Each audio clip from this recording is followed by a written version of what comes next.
Sorry, what's going on, everyone? How's everybody doing? Sorry, I didn't realize my mic was on. I'm rushing this morning.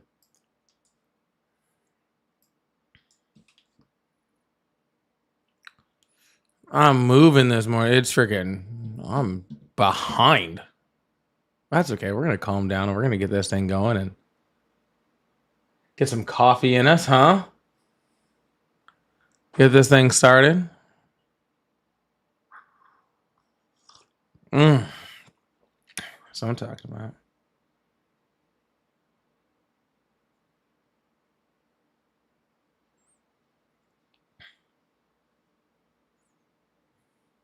Good morning. Good morning. 1 second.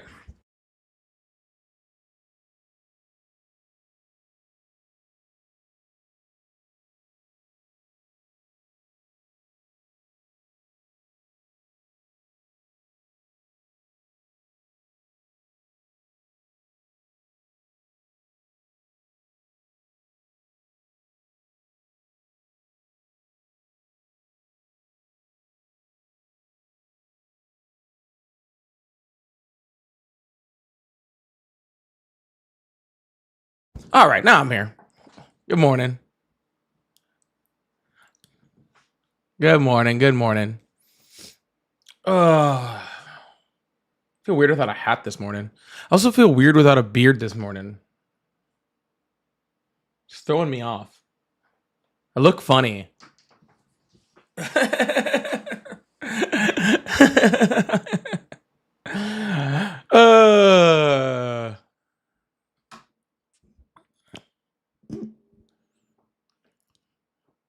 I feel like I'm like, I don't know. I feel like I look older and younger at the same time.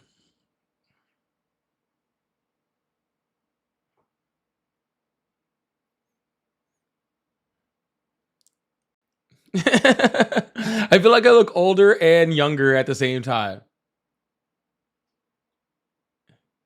You look 28 now. Okay, thank you, I guess.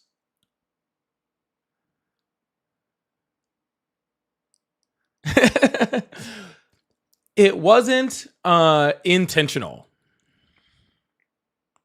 That's what happened. It was not intentional.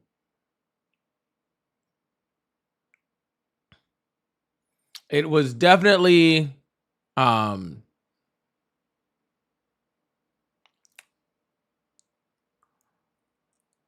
was trimming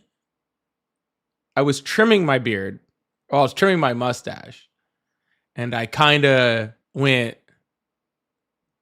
zoop, you know? It kind of got a little too frisky with it yesterday. And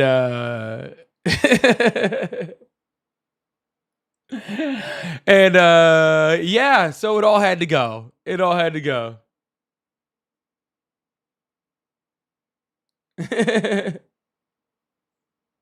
It's insane. It just had to go. It just had to go. You know, it is what it is. It was time. Such is life. It is time. But the cool thing about hair is it'll just grow back. All right. That's the pretty cool thing about hair is it will just grow back.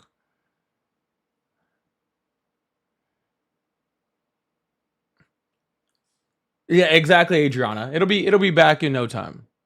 All right. They'll be back in no time.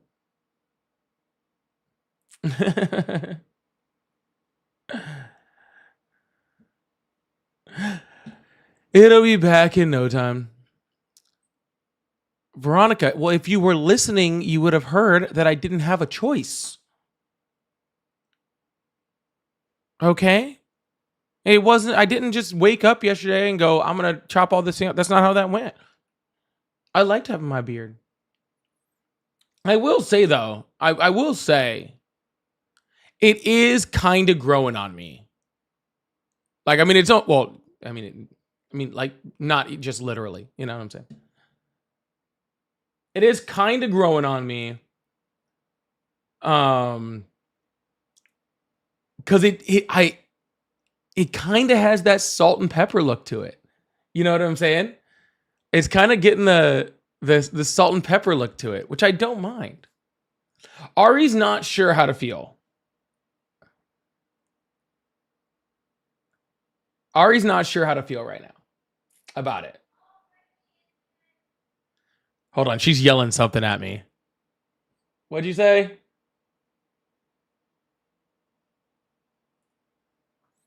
She must have heard that, and she yelled something from downstairs. I couldn't hear her.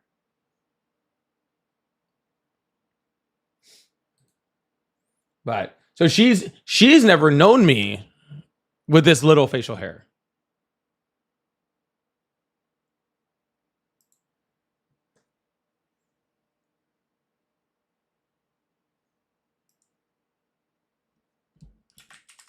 It's insane.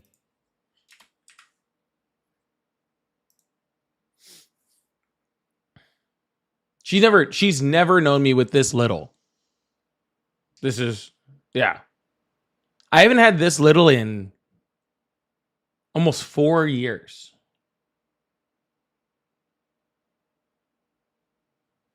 Just wild.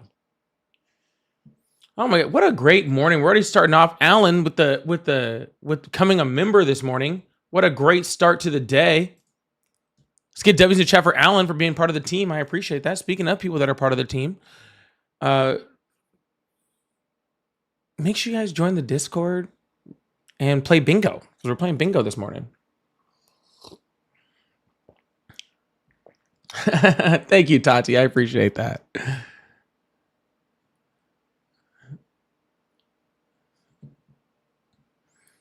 But we're going to get this thing moving, get this thing going. It is kind of being weird again like it was on Thursday, and I don't really know why that is. Okay, but that's okay. We're going to get this thing going anyway. And see if we can have a decent live. We're going to see what's going on. Pixie said, have an amazing day. Hope someone gets bingo. I also hope someone gets bingo. That'd be awesome. We're like almost halfway through the month and no one's hit it yet. Hoping we have an extra long live day and then we can definitely get it. Coffee will stunt your growth. I'm almost 40. I don't think we're too worried about my growth being stunted. Okay? I don't think I'm growing anymore.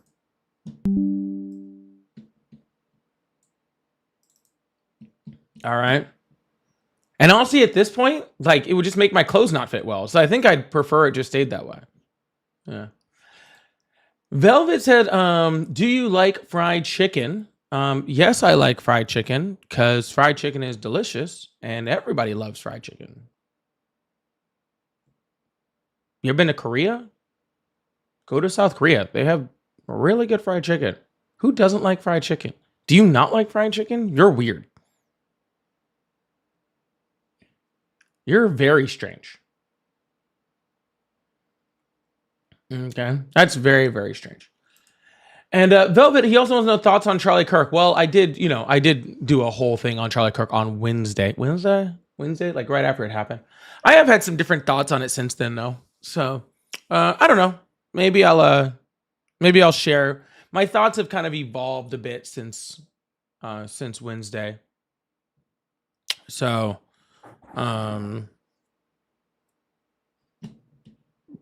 yeah, my thoughts have kind of evolved a bit since Thursday. That's the way things work.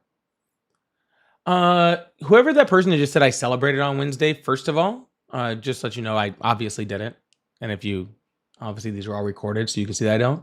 But if you're going to be that disrespectful and try to use this as a way to, like, try to, just lie and all sorts of stuff, then you can do it in somebody else's live. I have no will to have you here. So I'll just block you. Okay.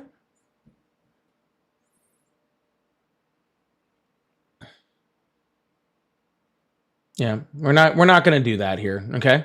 Tati, thank you so much for resubscribing over on TikTok. I appreciate that too. Yeah, we're not going to do that here. Okay? That's ridiculous. That's crazy. I don't celebrate the deaths of anyone, period. And I mean that, period. It's insane. So I don't celebrate the deaths of anybody. Yeah. Why would I do that?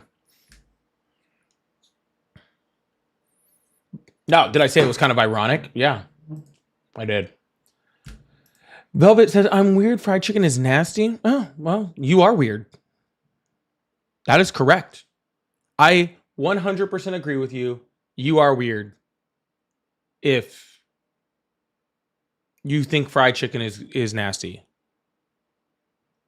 Okay? Very strange person. Very, very strange person. Thank you guys so much for the super chats to start this thing out.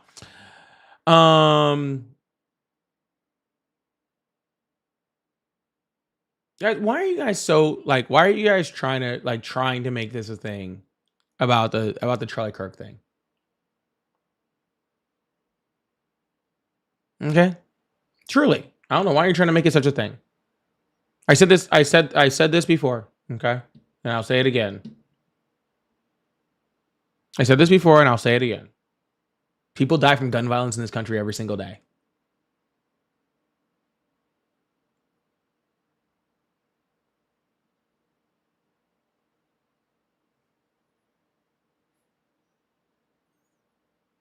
And while I'm up here every single day fighting to end that gun violence in the United States, people like you are up here saying that your Second Amendment right is more important than people's right to live. It's your side that's saying that, not mine.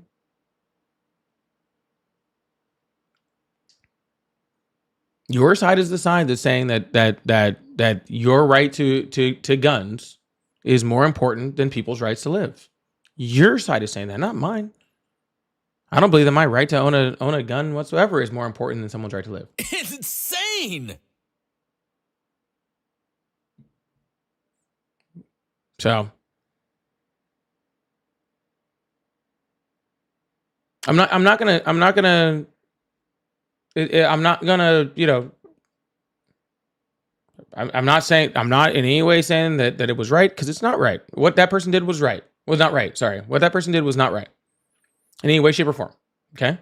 Charlie Kirk, just like all the rest of us who talk on platforms like this, who have debates, who have arguments, who have conversations, have the right to be able to speak what we say, okay, without violence coming after it.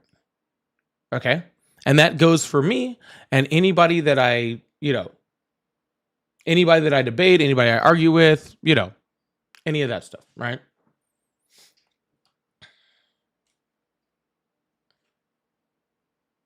We all have the right to be able to come up here and do what we want. And honestly, I was thinking about this last night too. If it wasn't for people like Charlie Kirk spreading a whole bunch of misinformation out there, then I wouldn't have all of you guys coming up here to argue with me about stuff you don't know anything about. So if you really want me to be like completely clear, right?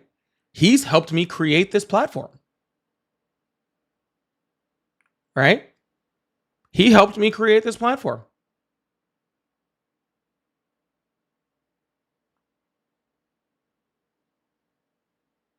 He would go out and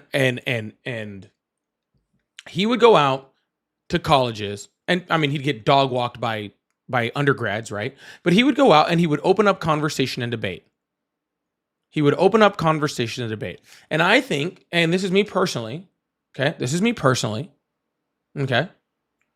I believe that the reason why a lot of the, of the people on the left, who debate and other things like that, I think a lot of the reason why they started, debating and having these conversations and opening up, conversation is because people like Charlie Kirk started doing it on the right, and the whole apparatus on the left was created to combat people on the right like Charlie Kirk.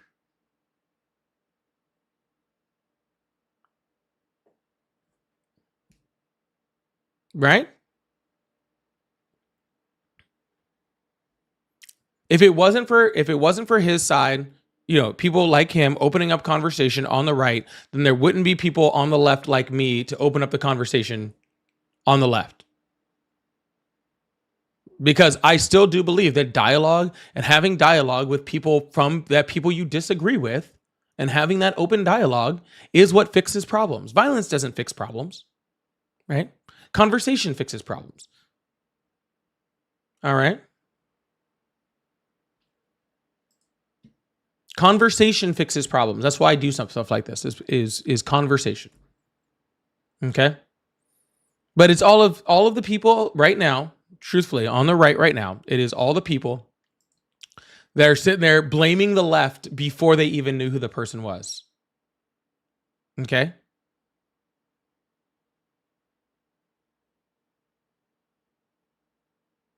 Blaming the left before you even knew who the person was.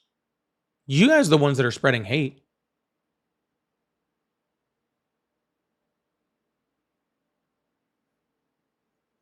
You guys are trying to blame people on a side and tried to create violence by freaking blaming people when you didn't even know who the person was. Right?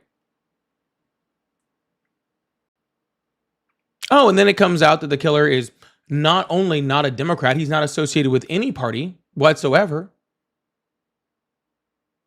At all. Okay? And in a very stout Republican household.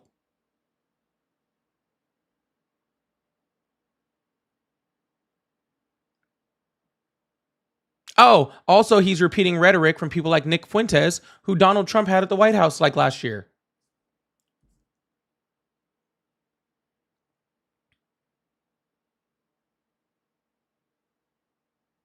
Spreading, like literally repeating direct information from people that are from people that associate with the very far right. Okay? But see, just like what happened to Melissa Hortman, okay? Just like what happened with Melissa Hortman, we don't come out here and blame everybody on the right when y'all commit horrific acts of violence. Because we understand that that's not helpful. Right? Because we understand that this is not helpful. All right? When y'all attacked freaking, Nancy Pelosi, we didn't blame everybody on the right. When y'all attacked Melissa Hortman, we didn't blame everybody on the right. When y'all attacked Josh Shapiro, we didn't blame everybody on the right. But the second that something happens to one of your guys, you guys immediately say, "Oh, it's the left." And it's because you were trying to incite more violence. You were trying to incite more anger, right?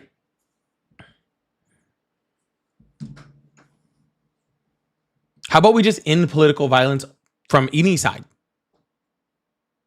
Why isn't that your response? Why isn't that Donald Trump's response? Supposedly the president of the United States, who's supposed to be the president of all of us, right? All of the United States, okay? Why is he not coming out and saying, regardless of what side political affiliation, regardless, we cannot have political violence in this country? Because that's the correct adult thing to say. That's the presidential thing to say, right?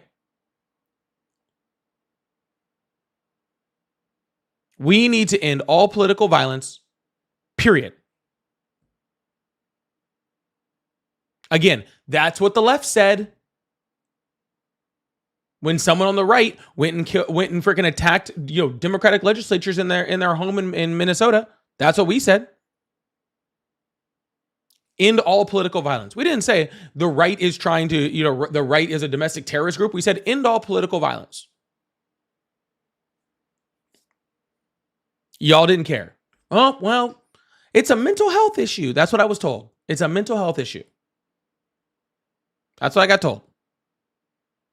When somebody set Josh Shapiro's house on fire, I said, stop political violence. And y'all came up here and told me it's a mental health issue.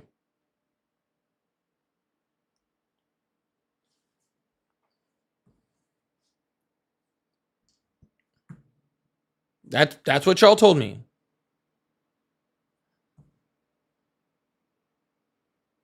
Okay?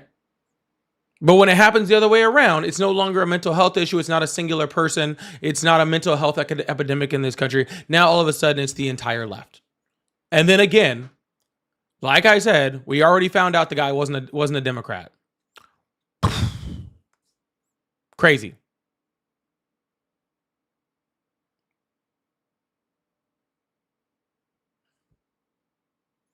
But see, that's why people like Donald Trump and people, Laura Loomer and all these other freaking people, right? This is why they started saying that it's someone on the left before they even knew who it was, right? Because they had decided that they were blaming the left before we even knew who it was. They had decided they were going to make it something to spur more political violence before they even knew who it was. Okay? Do you think that the left was the only one who didn't like Charlie Kirk? Because if you did, I have news for you. Okay. Charlie Kirk was very, very, very, very, okay, hated by people that considered him too centrist.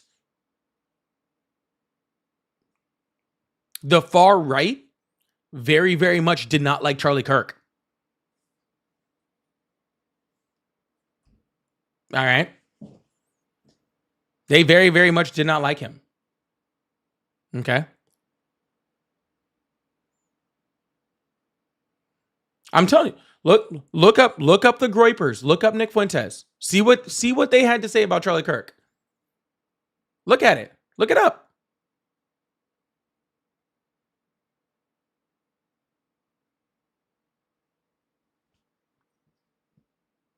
Look it up, dude. By the way, I thought the left hated guns.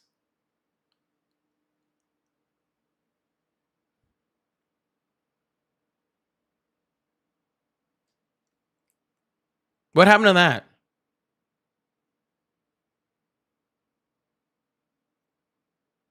The left hates guns. They want to take all your guns away. They don't own any guns. You guys don't know anything about guns. What happened to that?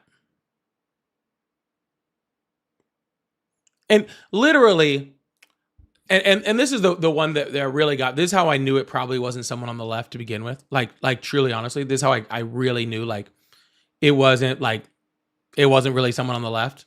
One of the bullets had written on it, right? If you read this, you're gay. Does that sound like something that a far leftist would say?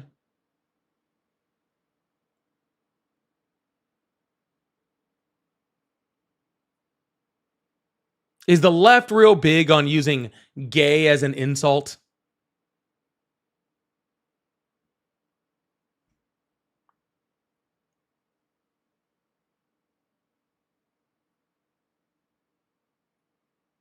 Not really too much of a leftist thing last time I checked. Okay. Not too much of a leftist thing last time I checked. Okay. But regardless of any of that, I'll say exactly what I said on Wednesday and then I'll stop talking about it for the day. Okay. I'll say exactly what I said on what I said on Wednesday, and I'll say exactly what I said then, and I still believe it now, and I'll move on with the conversation. And it's simple. Okay. What Tyler Robinson did, if it is Tyler Robinson, if he's convicted and all that sort of stuff, which I think we all kind of assume that he is at this point, what he did was wrong. Political violence is wrong, and people do not deserve to have violence committed against them due to their words. Period. Regardless, you guys come up on this live and you guys call me every fucking word under the book, right? I get called the N-word almost nightly, if not multiple times a night. Okay? I get called F-words and N-words and cursed out and yelled at and screamed at and fucking every possible bad thing that you guys can say to me. Okay? You guys say to me.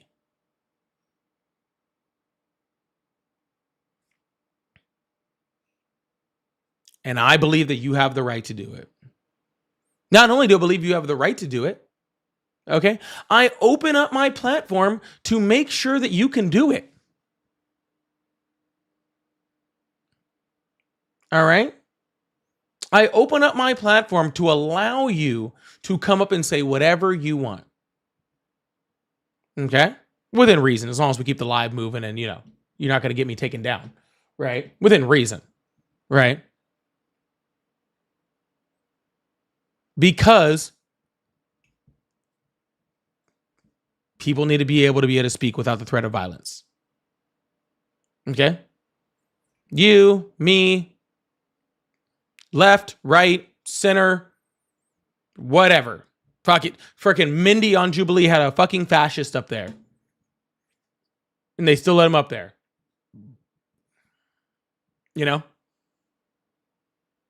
And I watched the hell out of it. I watched him, do all that stuff. I thought it was great. But all those people need to be able to have the ability, both, like people like Mindy and the far right people around him, all deserve to have the right to speak without violence. Now, do you have the right to speak without me telling you that your opinion is stupid? No. I have the right to tell you your opinion is stupid, just like you have the right to give your opinion. Okay? But nobody deserves violence to happen to them because of it. Period. End dot. Okay? End of story. All right? So, I'll leave it at that. Insane. I'll leave it at that. Okay? We can agree, we can disagree, we can have stances on the left, we can have stances on the right, we can have all of those stances. Okay? But you don't deserve to, but nobody deserves to have violence put up against them. Period. End dot. Anyways, thank you guys so much for being here today. I appreciate you. And I'm curious to see about more of the stuff with this guy too, with this Tyler Robinson. I'm curious. We'll see. Unlike you guys, I'll wait for the evidence. Unlike you guys, I'll just wait for the evidence. Velvet, thank you for the $2. Says, thank you for calling me weird. That means a lot to me. Well, actually, you just called yourself weird. You said, I'm weird. So then I just agreed with you. So you called yourself weird. I just agreed with you.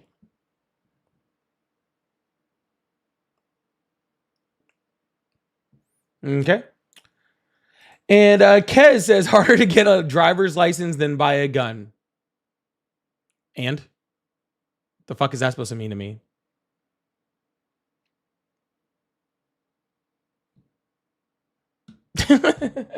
It shouldn't be. No, it should be.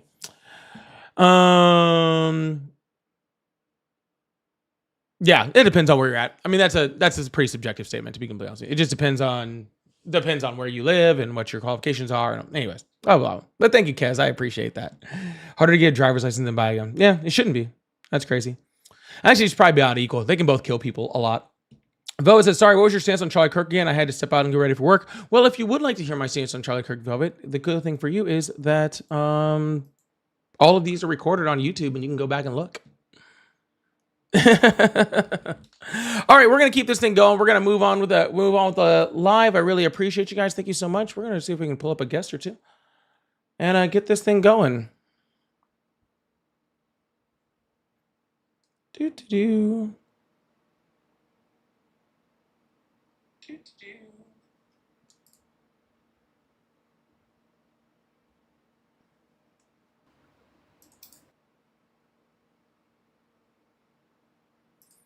All right, that person's not there. Neither is this person. Let's see. Hi. Hi, how old are you? 23. Awesome. Do you support Trump? Yes, sir. Awesome. That's weird. What's weird? Supporting Trump. In what way? It's just weird, man. I don't think so. Well, obviously you don't think it's weird or you wouldn't be doing it. I think it's weird when you support Biden. I don't support Biden.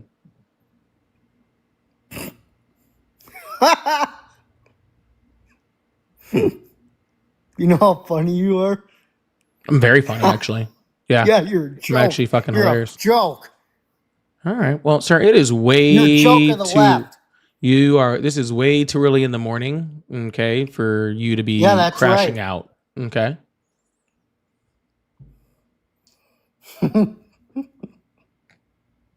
Are you okay? Yeah, I'm great. All right. You going to move on with the conversation? Because at this point, I'm getting really bored with you already. No, you're celebrating Charlie Kirk, the passing of Charlie Kirk. No, I'm not. Yeah, you are. How am I doing that? Liberals are celebrating. I'm not a liberal. Yeah, huh? Well, liberals aren't doing that, and also I'm not a liberal. Socialism is freedom. Did you say socialism is freedom? Yeah, when people are when stores are government run stores in other countries are literally sold out of everything. In which countries? Vietnam, Venezuela. Those aren't socialist countries. Oh yeah, they are. No, they're Yep. not. Okay, go to Colombia.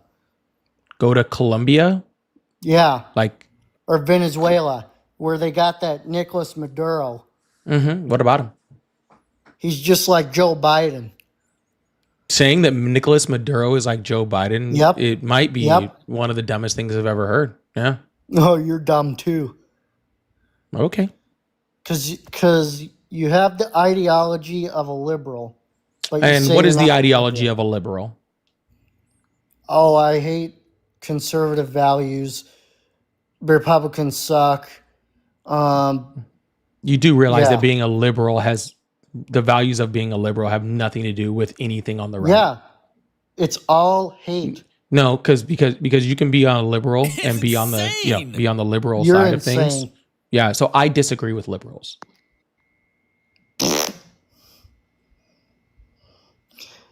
Okay. Do you believe in not standing for the flag?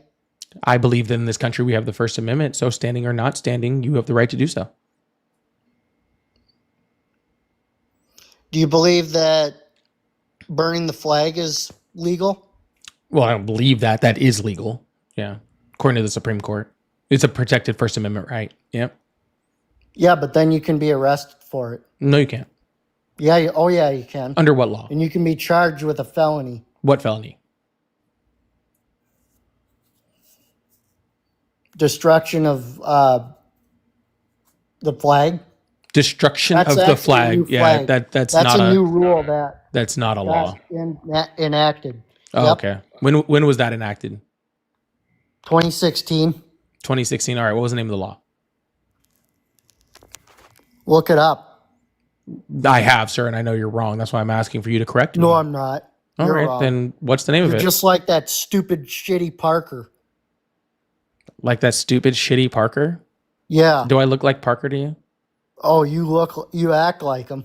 I act like him? Uh-huh. No, I'm Dean. I'm much and all more them- I'm much more witty than All they them are. woke left. I'm a lot more brown and a lot more witty. And honestly, quite a bit better looking, to be completely honest with you. No ugly. offense to them. They're great guys, but you know, but have you seen me? Oh yeah, they're great guys. Oh, I support them. Like, have you seen me? Like, Jesus Christ, dude. Like this is hard to catch. Bro, you never shower. Bro, I never shower. Yeah. Oh, okay. It's You probably insane. stink like a fucking grease ball. Well, you want to smell me? Grease ball. You're All right. a grease ball. Cool. You Well, working like I'm gonna fast move on to food the or next something? person because this is a literal Yeah, waste fuck of time. you. Yeah, fuck you. Okay, buddy. You let it all out. All right. Yeah, fuck you.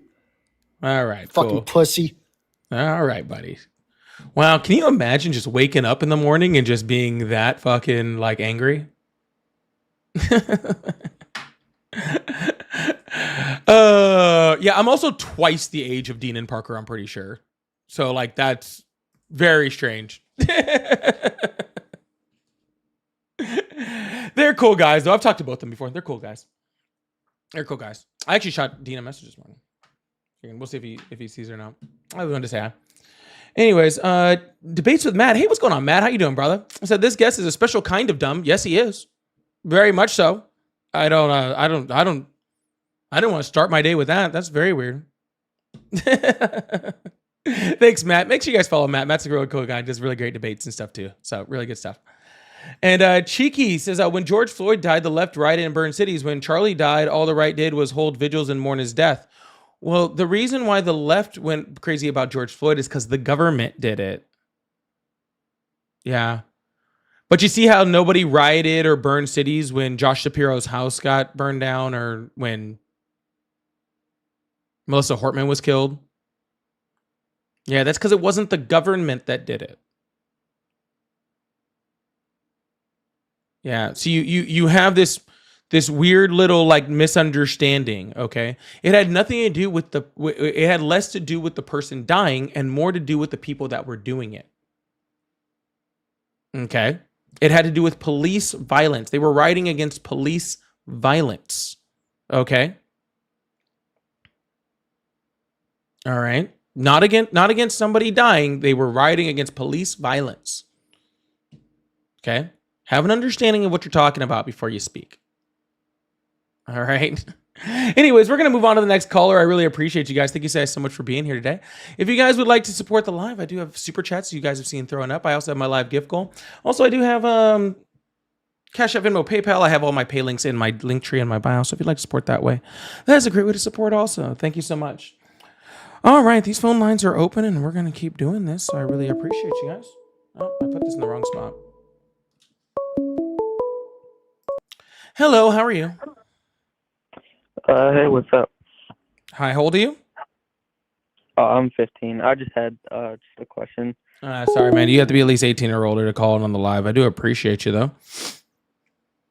All right. We're going to keep the phone lines open, keep this thing going. Let's see. Oh, a bunch of unknowns. Hello?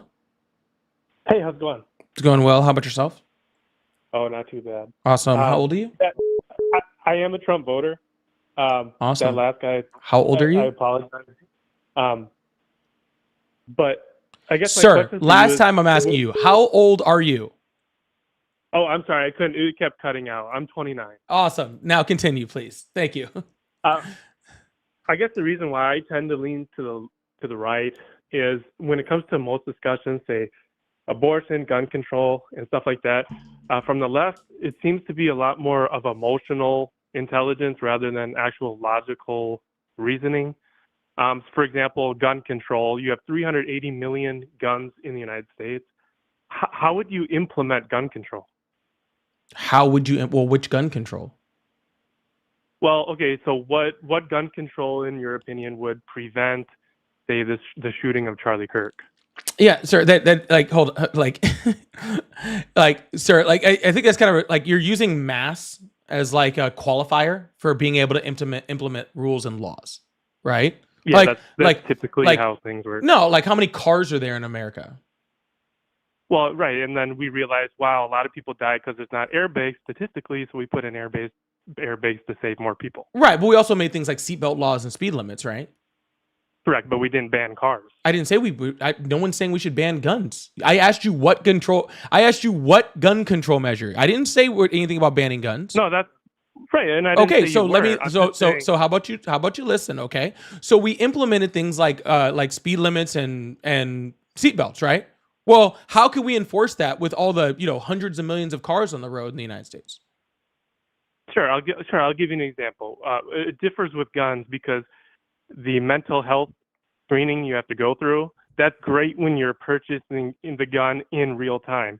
Who's to say a traumatic event doesn't happen to that person in 2 years and now their mental state has changed? However, when they purchased the gun, they were mentally okay. I have no problem. How do you prevent? I have no problem with doing, more, mental health checks more, frequently. That sounds like a good idea. Sure. Thank you. Sure. As a Republican, I wouldn't be opposed to that either. However, how do you implement all that with 380 million guns already in well, first you circulation? start by controlling, gaining control of the guns that you have, right? And that doesn't mean taking away the guns, right? Increasing the penalties for people that have, non-registered guns, increasing, the licensing restrictions, or increasing the, mental health checks, increasing the ways that we were able to take away guns from people because of certain crimes and stuff like that, right? We start by doing all of that. Then we can implement things like more frequent mental health checks or, mandatory trainings, right? Like, I mean, you do that with, like I said, like cars was the example we used, right? In lots of places you have to have, an instructor teach you, how to drive a car, or you have to, prove that you know how to drive a car before you're given a license to be able to have it. So we implement things like that, right? Correct. We already have that for guns. We already do? Yes, you have to go through a permit to carry. I know. I'm not talking about carry. I'm talking about owning. Okay. So in your view today, tomorrow, if we pass something, I have no issues with more frequent checks, and I believe that should be with driver's license too. Like when you get older and these older people are impaired, I they agree can't with that. drive. I'm totally with you with the more frequent checks for mental health, because I think that is a main issue that a lot of these people are purchasing guns when they're mentally okay, and then down the line, whether they're indoctrinated by far left, far right, they have changed since purchasing that. So I think we can agree on that. I think that's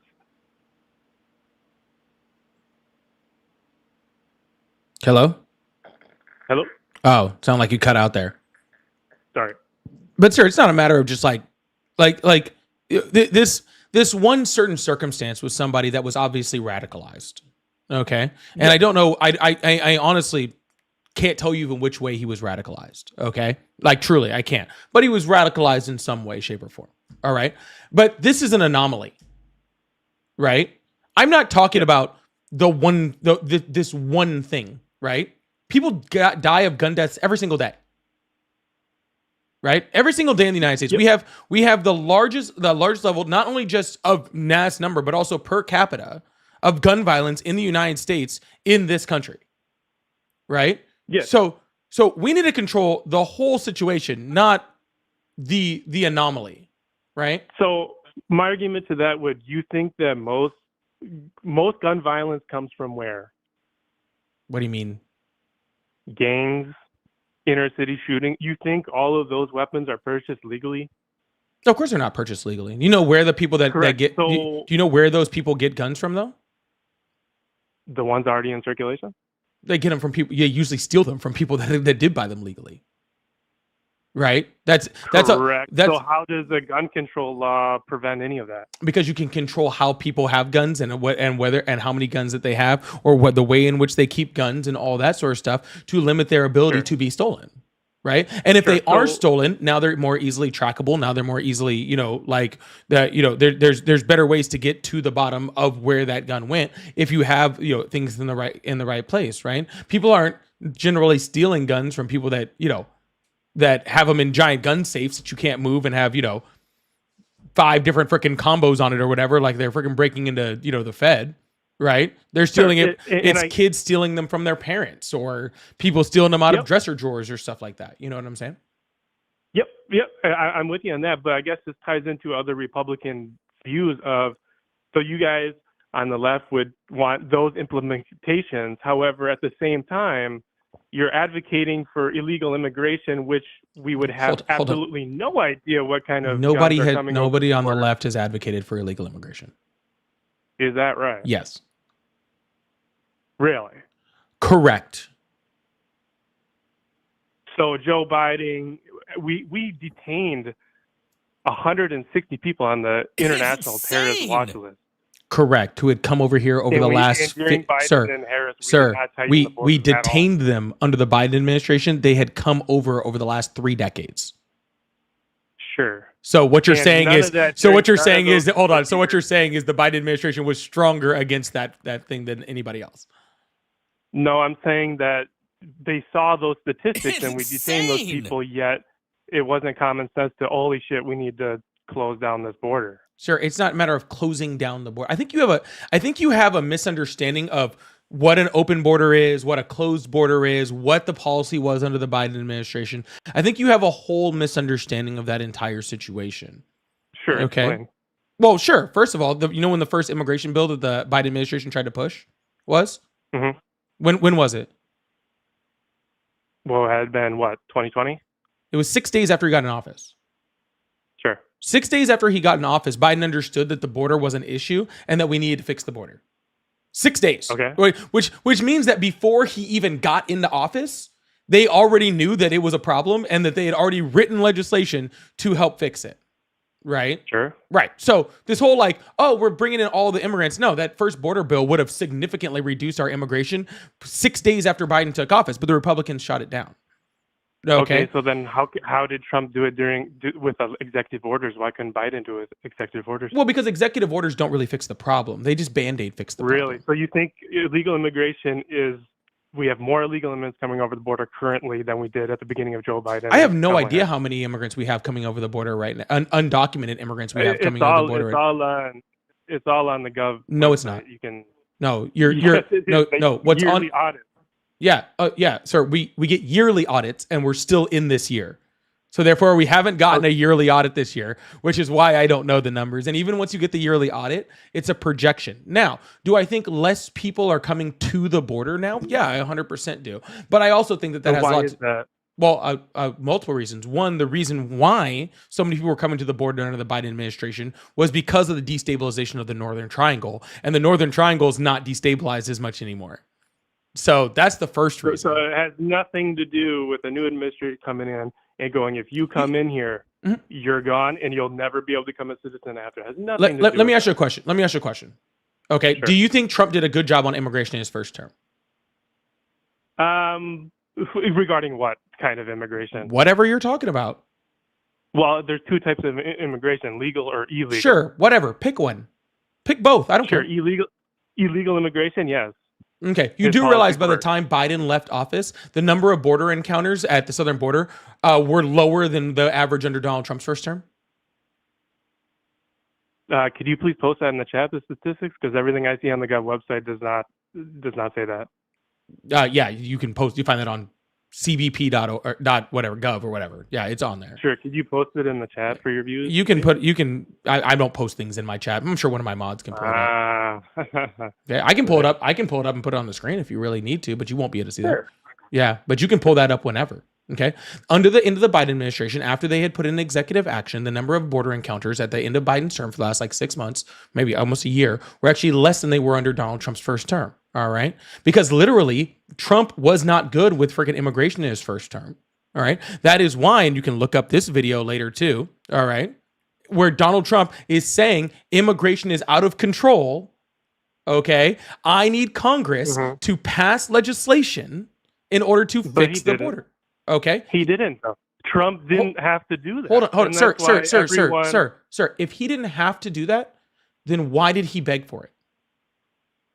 What I'm saying is Trump came into the office and he threw executive orders. He tightened the border. He did not need to pass. Okay, what did his executive orders do? They're claiming was needed. What did his executive orders do? What executive orders did he put in, and what did they do?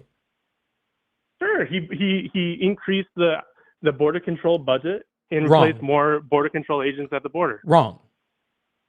Really? Yes, because you know why I know that's wrong? Yeah.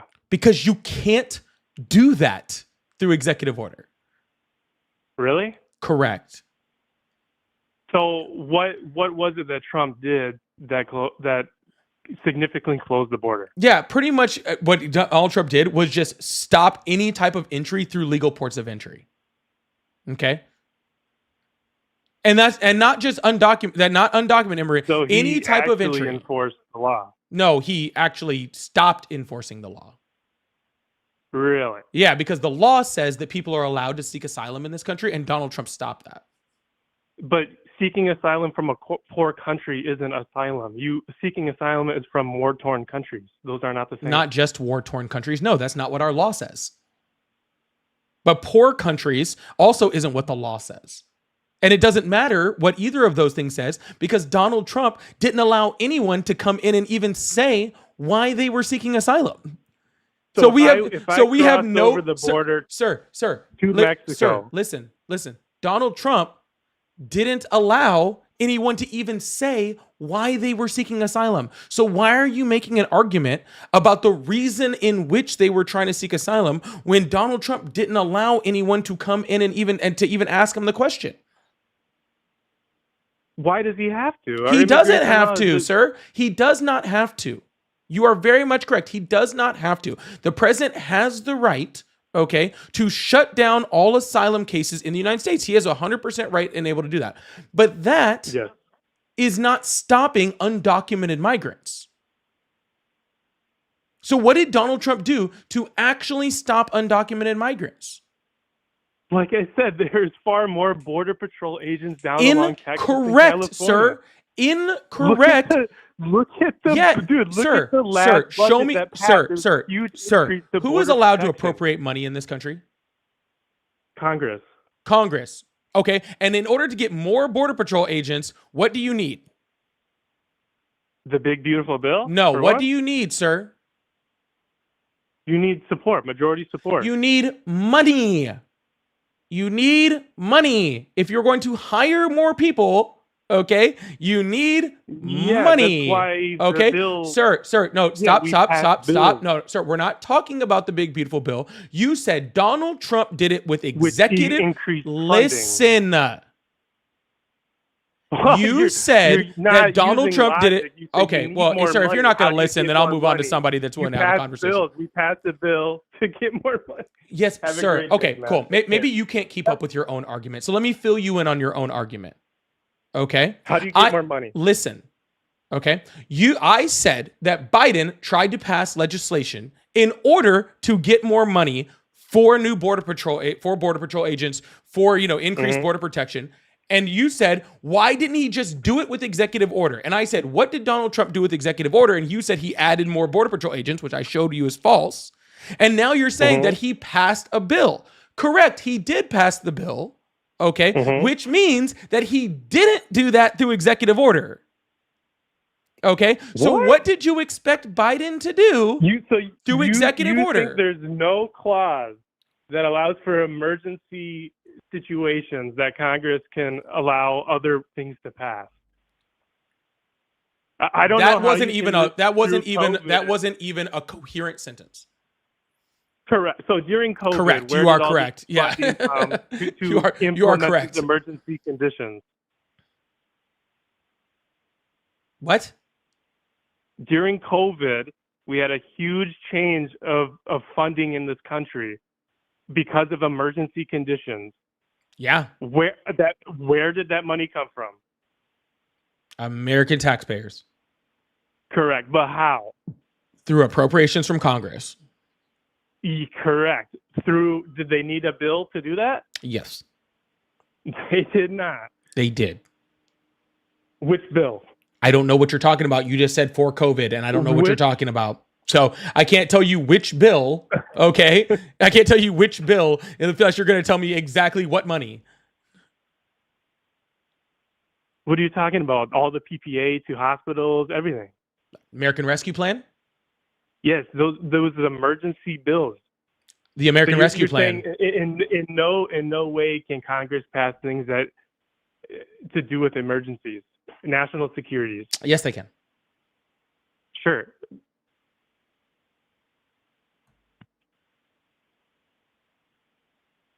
Hello? Hello? I think it's cutting out a little bit. Okay.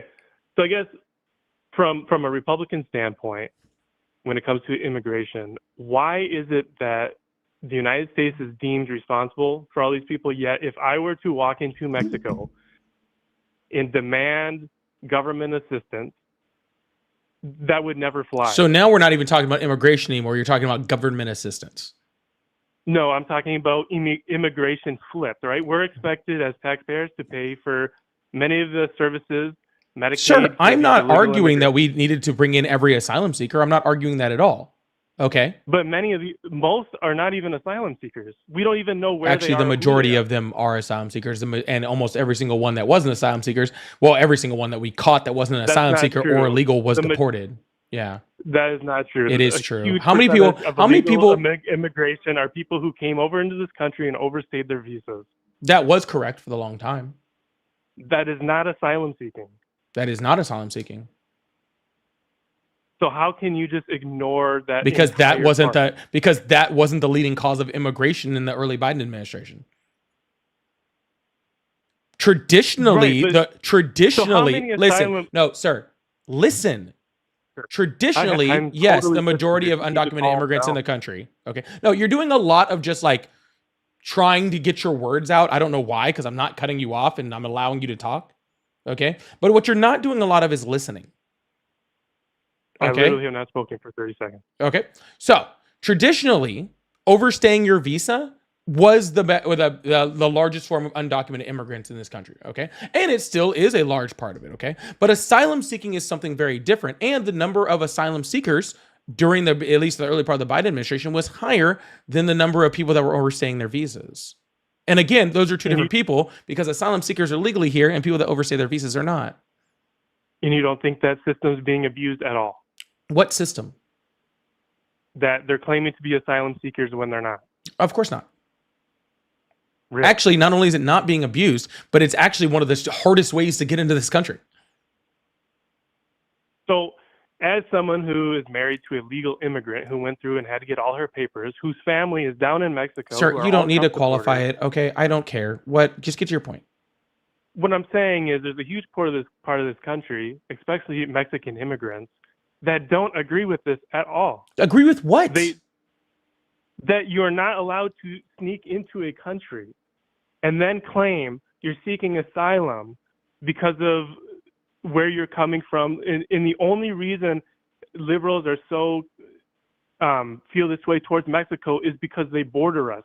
What about the people? Sir, what are you talking Africa about, sir? I'm not talking about agreeing with anything. Have you read the law? What I'm Sir, saying no, sir. Have you read, sir? Have you no? Listen to me. Listen to me. Listen to me. Have you read the law?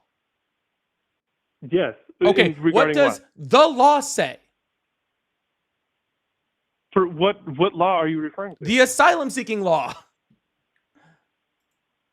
I'm not sure on the 8 U.S. Code 1158, I believe. Sure. Could you read it?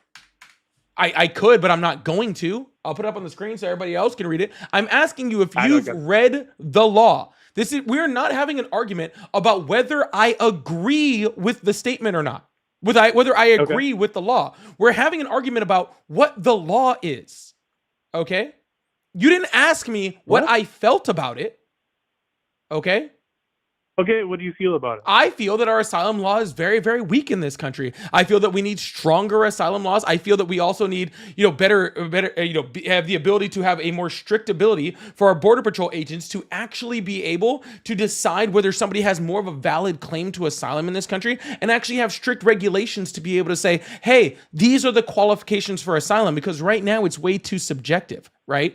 Currently, we have people that are crossing the border, okay, due to asylum, and it is way too subjective on the border patrol agents on whether that person actually has a claim. Then that person comes in the United States, they're here for 5, 6, 7 years. On top of that, okay, and during that time, we're not actually addressing their asylum claim. The reason why that problem is because we don't have enough judges or court staff to be able to process their asylum seekers fast enough. Okay, so instead of I agree completely. Yes, sir, exactly. Okay. Yeah, so what we need to do is we need to get more judges, we need to get more court staff, we need to get more border patrol agents, and we need to make our law more strict and objective on who's allowed to seek asylum in this country. Absolutely agree with you on that. Perfect. All of that stuff was in the immigration policy under the Biden administration that Republicans blocked. Okay, so when you're telling me, hey, liberals are all about this and all about that, no, the liberals like Joe Biden, who is actually a liberal, okay, actually supported changing the law. He supported actual legislation. He supported actual more judges. His bill alone would have reduced the asylum-seeking wait time to see a judge from over 5 years to down to 6 months. Okay, which was actually freaking a bunch of Democrats were like super mad about it because they didn't actually think that was enough time for asylum seekers to be able to actually provide an actual case towards their asylum claim. Okay, so this whole thing. Of course you do, because it's logical. Of course you agree. Anybody who disagrees with that is crazy, right? Because all of those things make complete fucking sense. Okay? I agree with you. Okay, so, but stop with this bullshit about, liberals tried to fix that. Fair. Democrats That's tried fair. to fix that. It might have been a blanket term. That's fair. That's all I'm saying, dude. What else do you want to talk about? or do you want to move? We could, or if you want to move to another caller, that's cool too. But Woosah.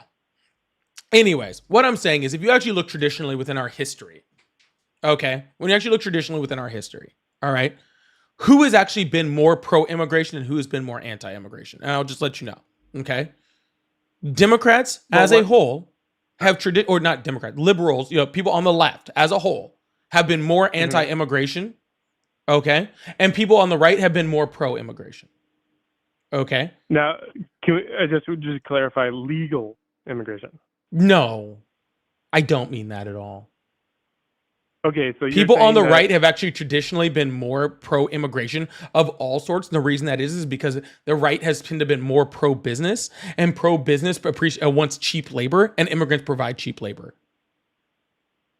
Okay, that runs completely contradictory to what's happening currently. What's happening now, but it's actually not running contradictory to what's happening now. Okay, what's actually happening now, okay, is that Donald Trump and the right have somehow convinced you that everything is in opposite land. Okay, and the reason why they're convinced you everything is in opposite land is because under the Biden administration we had this little thing called COVID. Remember it? I do. Okay, and during COVID, okay, we had a destabilization of so many countries in the center, in the triangle, which in the northern triangle and northern South America, which had higher crime, which created freaking government instability, which created a whole bunch of like horrible things there, which then increased the level of people that were showing up at the border. Okay, and when that was happening under the Biden administration was following the law. Okay, but Donald Trump realized that he could use the Biden administration following the law, okay, as a way to say that Democrats just want all immigrants here and that he's actually the one that's pro-immigration, when traditionally that has not been the case at all. Okay, the left tried to fix immigration multiple times. They were blocked by Republicans every step of the way. Okay. The final time with Donald Trump calling the Senate, telling them to block immigration bills because he knew that he needed that to be able to run against Joe Biden. He understood that he could twist the narrative to make it about Joe Biden and him running against Joe Biden, okay, by stopping actual good immigration policy. All right. I think we all agree, okay, that our immigration system in the United States is broken, and it's been broken for a really, really long time. Okay, but making it this like weird like partisan issue, saying like, oh, the Democrats just want all the people in, is just bullshit, dude. It's just a full on lie. Okay, what I do want, okay, is immigrants that are here to be treated humanely. Okay, that's all, just humanely. Yep, and I would say, in my opinion, as a Republican, Trump has a very good chance of overplaying his hand. In the case that, say, take someone who's been here for 10 years and has worked here legally and has done nothing but contribute to society. I think it would be a detriment to the Republican Party to seek all those people out and deport them, giving if you look forward to future elections, demographic changes, I think it would hurt rather than help. So in that instance, like me, I'm not actually for deporting every single legal immigrant who has ever crossed the border. If you have been here for 10 to 20 years and you have not committed another crime, those are instances that I don't feel as strongly that is correct. So I think there is room that we agree on when it comes to things like that. Yeah, sir. And completely, and again, I've said this multiple times this live, okay? If Donald Trump was just going after criminals, truly, like going after criminals, gang members, people that are, that are trafficking, drugs or people or whatever, right? Like terrorists, like any of those. If Donald Trump was just going after them to get them, convict them, send them to jail, deport them, I got no issues. I got no problems with that. That's not a big, that sounds great to me. Okay. So I guess my confusion is during the Obama administration, he did exactly what Trump is doing currently. He did. And actually, he deported more overall so far. I'm sure by the end of the Trump administration, they'll deport more. However, I never saw this level of outrage, whether it be from either party How old are you? Or the media. How old were you again?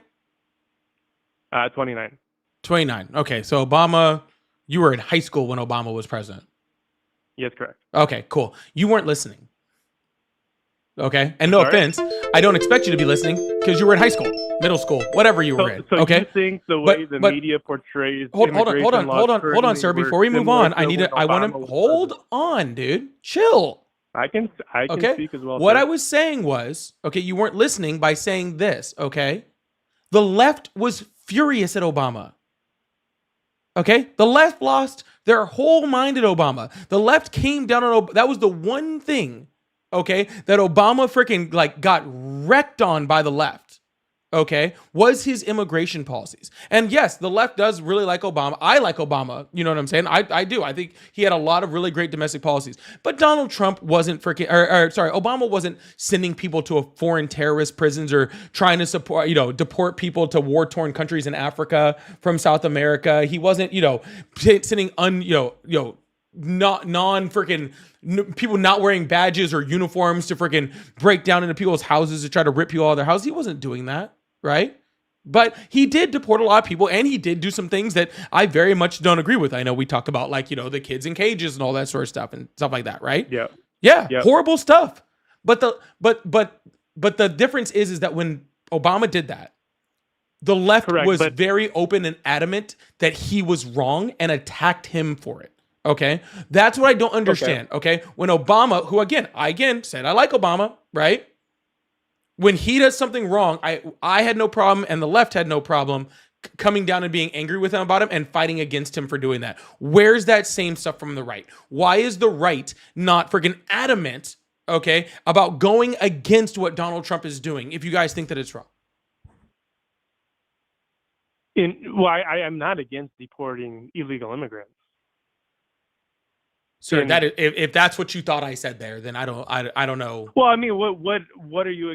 So I guess what I was trying to get to was that the way the media portrays these two issues are completely opposite. When you go back to really, so you believe that the same way the media is portraying deportations now is in any way similar to what it was in 2014? Of course it was, dude. That was the whole news back then. Again, you might have been too young, okay, and that's not a judgment. How old are you?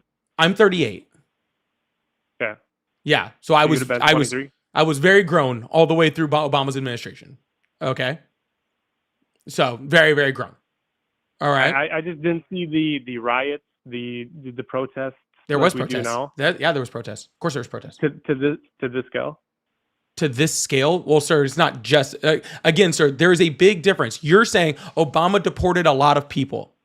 Okay? Yeah. Yeah. I'm not arguing about Trump deporting a lot of people. I am arguing the manner in which he is doing it. Okay? And I think that that's what you need to understand, okay? It's not Obama deported a lot of people, Trump deported a lot of people.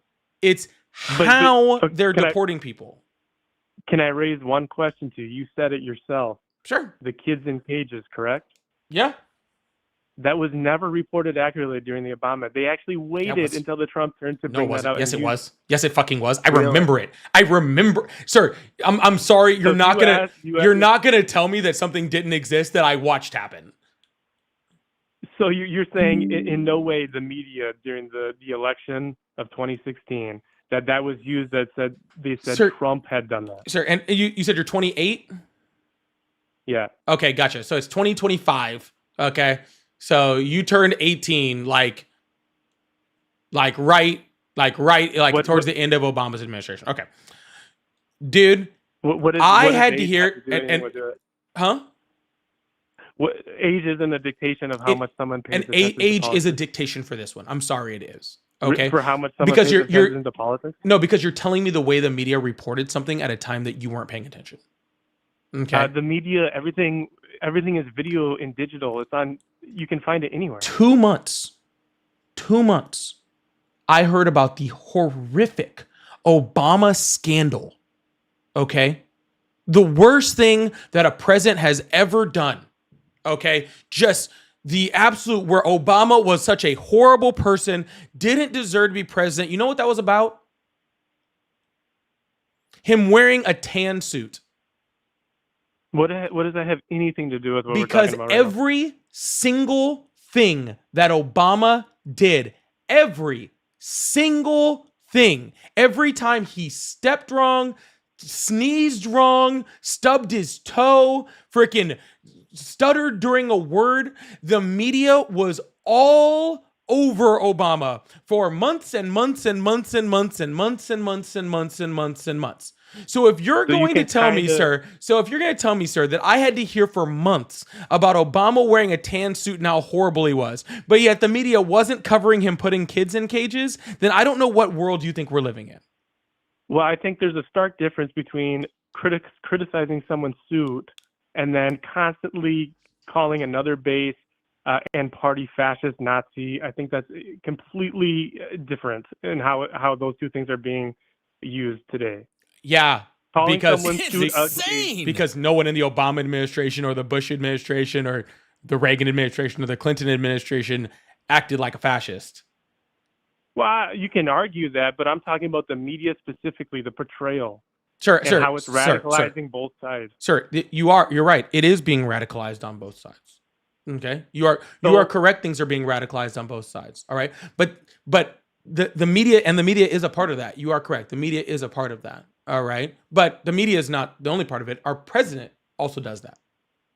100%. Okay, I feel Obama like didn't do that. The 51st state thing, like the 51st state thing with Canada, I think that's stupid and useless. These are our allies. Why do we need? I totally agree with some of the rhetoric from Trump as well. It's not helpful. However, like I guess this Charlie Kirk shooting has impacted me deeper. And I've gone to Facebook and people I've graduated with have known for years and years are saying, well, it was okay because he was a fascist and things of that sort.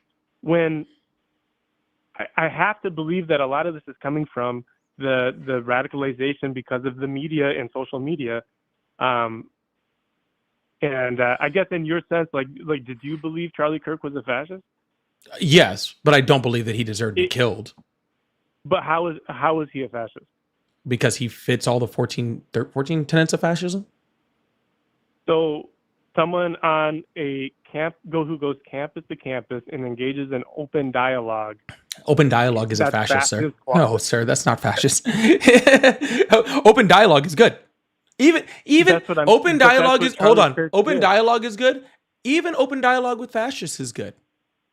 I never said open dialogue was fascist. I'm saying Charlie Kirk went to campus and engaged in open dialogue, and that's being called fascist today. Sir, that's not a matter of being called. Sir, you're confusing two different things. You're saying that I'm not. No, yes, you are. You're saying because he went to campus and had dialogue, that therefore he's a Yes. fascist. That's nobody's making that claim. No, I'm saying he's not a fascist. No, he those are is a not fascist. fascist The qualities. things that he said were fascist. Okay, Give an example. Can you give an example? how many do you want? He was an alt Just dude. one. Dude, you realize this guy Just came one. up and freaking name one. He said if he freaking got on a Mhm. plane and saw a black pilot, he would get off the plane immediately. How's that fascist? Do you know what the 14 tenets of fascism are? Do I need to pull up the 14 tenets of fascism are? Yeah, whose speech is that infringing on by saying that? Fascism I'm not isn't saying what- fascism isn't just impinging on someone's speech. You understand that, right? Sure. So your example of the black pilot thing. While I disagree with what he said, how is that fascist? What Sure. what quality? The 14 qualities of fascism. Which one does that fall under? Yeah, it falls under quite a few of them. But let me go through the 14 tenets of fascism, okay? Sure. Powerful and relate what you said to fascism. How is that? What do you fascist? think That I'm was the trying to example do, you gave. sir? You have to let me speak in order to do it. Sure. I said let me go through the 14 tenets of fascism, and we can go through quite a few of them, okay? Sure. Go ahead. All right, awesome. Powerful and continuing nationalism, disdain for recognition of human rights. That falls under that one pretty easily. Identification of enemy Really? scapegoats as a unifying cause. It also falls under that one. Supremacy of the military, rampant sexism. It also falls under that one. Controlled mass media, obsession with national security, religion and government are intertwined. That doesn't even follow that one, but anyways. Corporate power is protected, labor power is suppressed, detained for intellectual and the arts, obsessed with crime and punishment, rampant cronyism and corruption, and fraudulent elections. Yeah, So I didn't just see that an one example statement of falls fascism under that three of relates to those. that sentence at all. Huh? Really? Yes. By him saying that, exercising his First Amendment right, Sir, That is fascism to again, you. I agree that he can say it. okay. So how is it fascist? Sir. Oh my goodness. Okay, if you came up here and just started calling me a whole bunch of racist terms, Sure. okay, does that make you a racist? Sure, but that Okay, doesn't hold on. make No, me no, a no, no, no, fascist. no, no, not sure. Just yes or no. Does it? Yeah, if Okay, I'm awesome. using, yeah. Do I absolutely. also agree that you should have the ability to say it? Yes. Okay, awesome. Do I think that you should be unalived for saying it? No. Absolutely not. Okay. So you can Okay, have so- you can have rhetoric, okay, that falls under a certain category. Okay. But also, you should be able to go out and go to campuses or go stand on a platform and say whatever. You should be able to say that stuff. Okay. Like I don't 100%. understand why So you're how not is it- putting these two together. What I'm saying is all he was doing was saying it. How is that fascism? Sir, saying fascist things is He's fascist. not in any power. He's not putting laws into effect. He's That- saying that'd things. be like He's doing exactly what you're saying. That would be like saying Joseph Goebbels wasn't a fascist. Well, he might be. I don't know, but He might be. What I'm saying is, Hold by on, him sir, saying sir, those do you know who things Joseph doesn't Goebbels inherently make was? someone a fascist. I'm sorry. Do you know who Joseph Goebbels is? I'm not super familiar, but I've heard the name. Okay. You should go look up who that is before saying he might be, okay? Because honestly, I'm sorry. Well, it kind of goes against your entire point when you're saying well, when like that's intellectually dishonest because, like I said, I don't really know who he is. So how am I going to say he's something that I'm not informed about? he was Hitler's propaganda minister. Okay. Okay, he did not hold any power. Okay, he did not create laws. Okay, his entire job was propaganda. Right? Was to go out and spread the information of the administration. Okay. So once again, you're relating Nazi Germany. No, sir. to what You're Charlie saying Kirk that was someone doing on can't be a campus. fascist unless they're creating policies and laws within an administration. I Where am did I proving say that? your point that that's not true. What I'm saying is that by the example you gave does not make Charlie Kirk a fascist. Okay. Well, then that just shows your lack of understanding for fascism. But that's fine. It's amazing to me that one of the few people who are out there engaging in back and forth conversations, whether you agree it and whether maybe whether sometimes it got into personal attacks and being smug. How is that not an example of free speech in this country? It is an example of free speech. How can you represent that person as fascist? Sir, where in here, okay, on my 14 tenets of fascism, okay, where it says people don't talk to each other. Do I need to repeat them to you? Power and continuing nationalism, disdain for recognition of human rights, identification of enemy states, goats as unifying cause, supremacy of the military, rampant sexism, controlled mass media, obsession with national security, religion and government are intertwined, corporate power is protected, labor power is suppressed, disdain for intellectuals and the arts, obsession with crime and punishment, rampant cronyism and corruption and fraudulent elections. Where in there did I say no free speech? I'm not saying that. What I'm saying Okay, is that so you can believe in free speech and still be a fascist. The DEI joke makes you a fascist. That's not a DEI joke, sir. That's not a DEI joke. That is sexism. Okay? And also racism, right? But saying that somebody is not qualified to do a job simply because of the color of their skin or their gender, okay, is sexism and racism, okay? He says if it's a black pie, he also said the exact same thing about a black lesbian doctor, black woman lesbian doctor, and how he wouldn't want her doing surgery on him. Okay? That is rampant sexism, but that's just one little instance. Okay? I think those are obviously being taken out of context, and if you can't. So let me get this straight. He said specifically, okay, and this is a very long conversation in which the context is very much not taken out of context, okay? And I don't know why you're forcing me to freaking say anything about this, because I don't like talking bad about anybody, after they pass, because this is ridiculous, okay? Sure. But if you want to say that was taken out of context, that's bullshit, okay? Well, what I'm saying is that you're bullshit. Saying that what I'm saying is you're relating that as if he was talking about an individual. If you listen to the full quotes, what he's saying is that a person should be hired off their educational level and their experience, not just because they're a black lesbian. No. That's not what you're he doing said, is sir. taking Sir, it no. completely out What of you're context. doing, sir, what you're doing is you're taking his comments and you're trying to freaking sane wash it. There's thousands of hours. I implore all of your viewers to go watch. I them and see employ for them all yourself, to do the same. and you'll find that. And you will find that comment, what this he's guy referring is to, sane is washing what he completely said. Okay? taking out Because of what context. because what he said was, okay, if I freaking go onto a plane and I see a black woman pilot, I'm getting off of that plane. Okay? He is I don't saying, think that's "Oh, I question their merits if they are black." Okay? Why is he not questioning their merits if they're white? Sure. If that is the direct quote, Why is then I'm he sorry. not questioning their merits if they're white? If that was the direct quote, I know. I I'm would say asking that you a I question. do- Why I is he do not disagree questioning their merits if he's white? If they're white, I'm asking you a question. because white people don't benefit from the current policies of DEI. Yes, they So do. DEI policies in the United States, fucking number one benefactors of DEI policies in the United States are white women. The second one is veterans. So did he say if fucking he walks on the plane and there was a pilot who was a veteran, I would question whether they really deserve to be there? If that's the direct quote, I disagree with that quote. Correct. Oh, but you're saying, see, this is what I'm talking about, dude. Okay? Like you're taking what he's saying and you're trying to make it something else. Okay? I don't believe so. No. But you are. Okay? And think again, you're trying I to don't use like to those talk about this examples like as truly. fascism when that's not Sir, fascism. and sir, it is fascism. Okay? Really? It just truly is. If you take all of his combined stuff all together and put it together, you're trying to be like, "Oh, he said this one line, it's not fascism." No, nobody's one line is fascism. That's why there's 14 tenets. Okay? Nobody's one line, nobody's one set of words is fascism. Okay? It's their entire platform is. Okay? But as I said before, okay, I don't disagree that fascists should be able to allow to have open dialogue and be open to have freaking conversation without political violence being happen to get them. But I'm also not going to sit here, okay, and say a duck isn't a duck.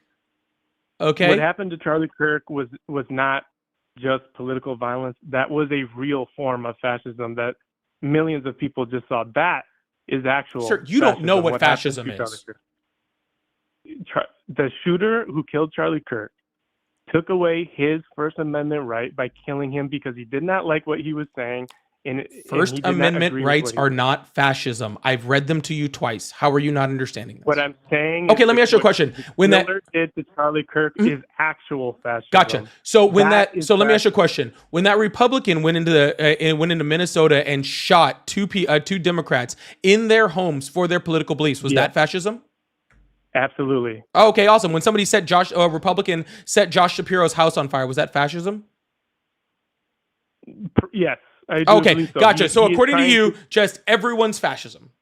Everyone who's ever committed a violent act is fascist. No, if they are trying to intimidate and take away their right to speak, yes. Donald Trump is doing that right now. Example? Him trying to freaking make sure that the Smithsonian can only say or do what he wants and trying to whitewash history. Him trying to influence places like Harvard and Columbia to speak and only say things that are more further right. Okay, by freaking compelling them with governmental funds. He's already tried to get rid of certain media outlets who don't speak exactly how he wants them to speak. He's already been found in federal court to be in violation of the First Amendment. Just this term. Like I said, I don't agree with everything Trump is doing. However, when you look at current universities, hold on, sir. We're not going to get into the university thing. Donald Trump is stopping people's free speech, and you said that anybody trying, the example of the funds to Harvard, my brother. Sir, if your thing is that people trying to stop someone's free speech, political free speech, is fascism, then what you're saying is Donald Trump is a fascist. Those are private institutions, and they do not apply the same. If you are hired in a job, you can say what you want, but that doesn't stop you from being fired. But it does, sir. It is the federal government and Donald Trump trying to inhibit people's free speech. And you just said Okay, that the person that was trying to stop Josh Shapiro's free speech, the person that was trying to stop Melissa Hortman's free speech, and the person that tried to stop Charlie Kirk's free speech are all fascists. Okay, that's what you said. Okay, so if that's the case, and the qualification for being fascist in your mind is that is stopping free speech, then Donald Trump is a fascist according to you. So you're saying that federal funds are mandatory of the federal government to private institutions? They're not mandatory, sir, but he didn't say I am going to take away, sir. He didn't say I am going to take away your federal funds. He said I am going to take away your federal funds unless you speak and do the things that I want you to do. If he just said I'm taking away their funds, the government's allowed to do that. He is using that money in order to stop people's free speech. Okay. So all these teachers who are getting fired. Sir, why are you not addressing what I'm asking you? I have specifically asked you a question, and you keep trying to move the goalpost. And I want you, sir. My emotions are very much in check. Your logic is not. Okay. Sir, answer the question. Metaphor. I don't care about your fucking metaphor. If your point is, sir, I don't care. If your point is inhibiting someone's free speech is fascism, then how is Donald Trump not a fascist? Can I please make my metaphor? No, you can answer the question. Okay, have a great day.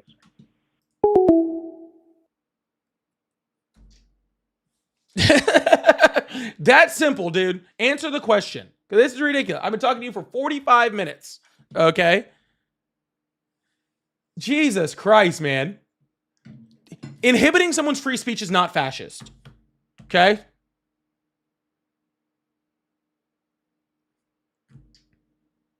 Okay, we have rules around fascism. What is fascism and what is not? Okay, and can those rules be somewhat subjective? Yes, they can. Okay, but just like that's just a crazy thought to put. I'm sorry, that's just a wild thought. That's just a wild fucking thought. Anyways, can't make my brain hurt. Rami, thank you so much for the $5 super chat. I really appreciate that. Y'all, make sure you guys hit that follow button, hit that subscribe button if you haven't already. We do this every single day. Well, every single day but Fridays. And then on the weekends in the morning. So thank you guys so much for joining. I really appreciate you guys. Thank you so much. Follow, subscribe, turn on those notifications also. Rami, thank you so much for the $5 super chat. Said good afternoon, everyone. Good afternoon, Rami. Rami. Sorry, good afternoon, Rami. And Feisty said, my Navy SEAL uncle was pewed with his own pew home invasion on his farm. He died. Yes, that happens, unfortunately, quite a bit. Very sorry for your uncle. But very, very sad. Happens a lot with gun violence in this country. People use their own weapons against you. It's really sad. Kez Fishing said, preach, brother, preach. I appreciate that, Kez. Thank you so much. And Feisty again, big W's in chat for Feisty. Said, in my 50s, little boy, I was there. Yeah, like, I'm sorry. Like, it's not a matter of like whether your age equals intellect, because it definitely doesn't. But telling me what the media was saying when you were in middle school and I was an adult is pretty crazy. That's just pretty crazy. Anyways, Feisty, thank you so much. Y'all, if you guys like to support the live, I do have super chats open. I like to put them on the screen in between callers and stuff like that, as you guys just saw. I also have Cash App, Venmo, PayPal. They're all in my link tree. Oh, thank you so much for that. Tara, for the gold mine. Thank you so much. I also have a Cash App, Venmo, PayPal. It's in my link tree in my bio. So if you'd like to support that way, that's another great way to support the live. Thank you so much. We're going to open up the phone lines and get this thing going again. I really appreciate you guys. And keep this thing moving.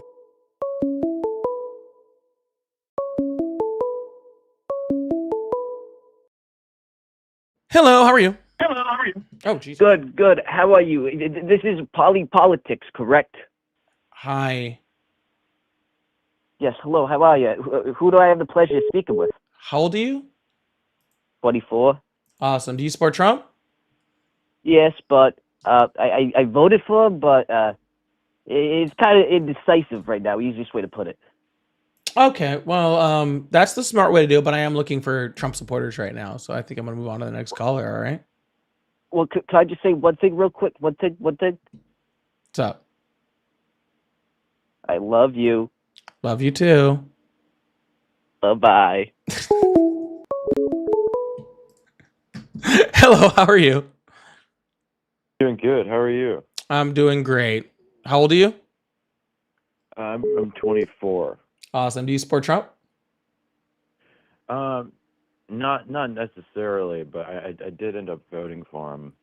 All right. Well, I'm looking for people who support Trump right now, so I do appreciate you. Well, I appreciate you because I learned something today. Because when I went to vote for him, it was my first time. I got confused and I thought it was a raffle. Hello, how are you? Oh, I'm gonna. Oh, You're right there. hey, can you hear me now? Okay. You're right there.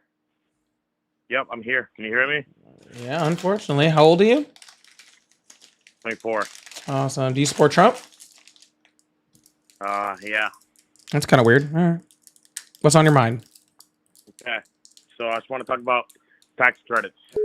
You know how Trump first term he did really good for taxes, and I don't know, got to spend less money. He did really good for the taxes. What do you mean? He did really good for the taxes.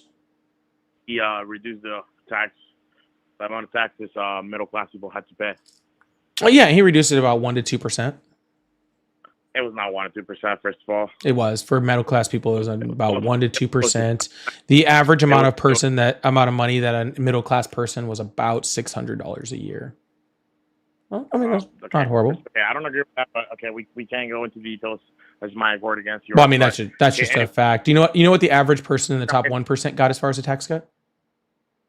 No, I don't. About $62,000 a year. Okay. Yeah, Okay, and if you want to be for tax cuts, I mean, I don't really have a huge problem with that. Okay, but here's the deal with tax cuts, right? If you're going to reduce your income, you have to reduce your spending, right? Like say you wanted you wanted a new job or whatever, and your job pays less, okay, and you got this job that pays less, right? And that's cool. You're more happy with that job and all this sort of stuff. But then on the back end, right? Like you can't live the exact same life that you were living before because you're not getting the exact same income, right? And if you keep, spending at the exact same level or increase your spending, right? Even though your income has gone down, then you're going to go into debt, right? And you're going to go into significant debt. And if you don't find a way to recover from that debt, then you're going to end up defaulting on that debt, right? Make sense? Okay, that does make sense, but yeah. So when Donald Trump reduced taxes, which again primarily went to the top 1%, while there was some for the middle class, so again about 1 to 2% across the board. But when you drop the corporate tax rate by like 13%, right? Yeah, it was you need to actually reduce spending in order to be able to account for that. And Donald Trump not only didn't reduce spending, he actually increased spending. And what had happened with that is he ended up adding a third of the national debt that had ever been created by the time he left office the first time. More debt added by any president in 4 years. Okay. I mean, I will say, you're increasing the spending, which is good for the overall economy, isn't it? Increasing government spending, good for the overall, how?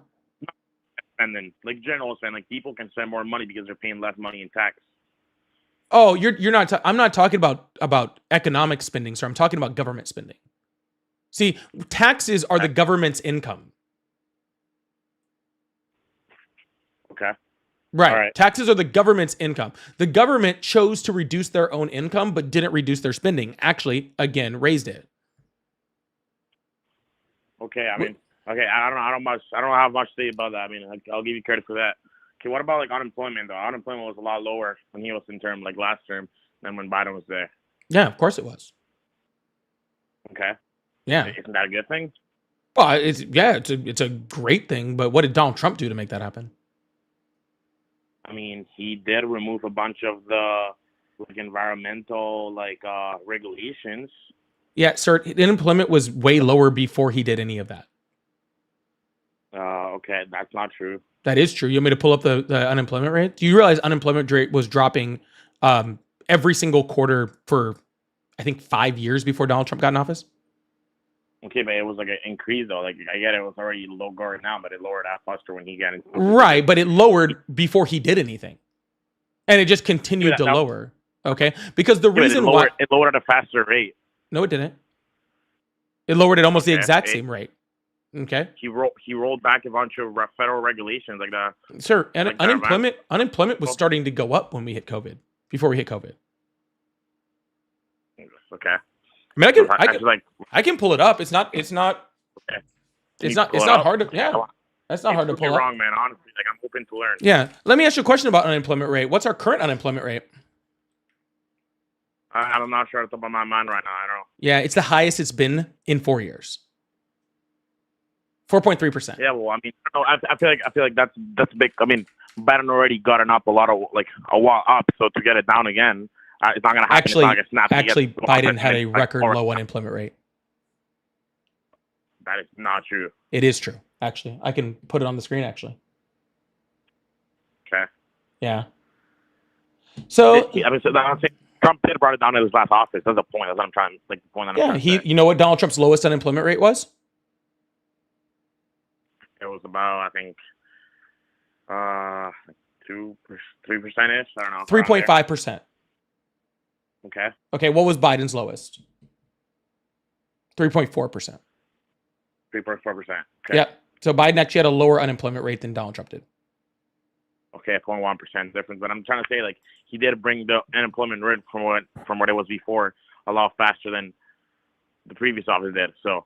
No, sir. Actually, if you look at it right here, right, again, unemployment had been going down significantly every single quarter since, let's see, it peaked in April of 2010, or I guess you could say November 2010, either way. And then it just went down, down, down, down, down, down, down, down, down, down, down, down, down, and it was just going down. And then Trump came in office, and it kept going down at the exact same rate, down, down, down, down, down, down, down, down, down. And the reason why that is because Obama had really, really excellent economic policies that he used to recover us from the 2008 recession, right? And Trump got in office and benefited from those policies. And then we had COVID. Okay, which right here under Trump, brought the unemployment rate up to 14.8%, right?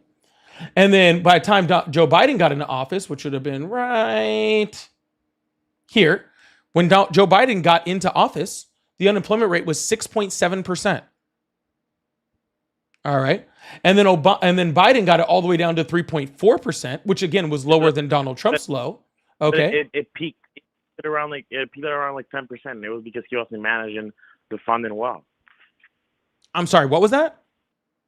Like I'm saying, all the inflation peaked around 9 to 10% in 2021, 2022, making all the food, all the housing more expensive for everybody who wasn't at a job and all that stuff, right? No, sir, we're talking about the unemployment rate, not about the inflation rate. You said unemployment rate. Do you want to switch to inflation rate? Because that's a whole different conversation. Okay. So go ahead. Whatever. Okay. I don't know. What do you want to talk about? I mean, sir, I was just talking about the unemployment rate, and I was showing how not only is Biden was better than Trump's first term on unemployment, but also is currently better. Because if you actually look right here, when in Joe Biden's last full month in office, the unemployment rate was 4.1%, and now it's up to 4.3%. So it's actually higher now than it was when Biden left office. Okay. Yeah, actually, from the time we pretty much recovered from COVID, which was or started recovering from COVID, the last time it was even as high as it is right now was November of 2021, which was 4.2%. Okay. Okay, I want to talk about all that stuff. Okay, I give you the point there. I might be wrong. I don't got my data I can't see what you're showing me, but I believe I might be wrong about that. Okay, what about he never started any wars? All the foreign policies. He made a bunch of allies with North Korea. We didn't become allies with North Korea. I'm not saying we became allies with North Korea, but I mean he kept peace with he literally never started any war in his first term. What's up with that? Sure. What do you mean he never? No, dude, sir. Obama started a bunch of wars. What war did Obama start? Iran war. He started the war in Iran. Yeah, a bunch of Middle East stuff. Yeah, didn't Israel just bomb Iran a few months ago? Okay, didn't we just bomb Iran in a few weeks, 3 months ago?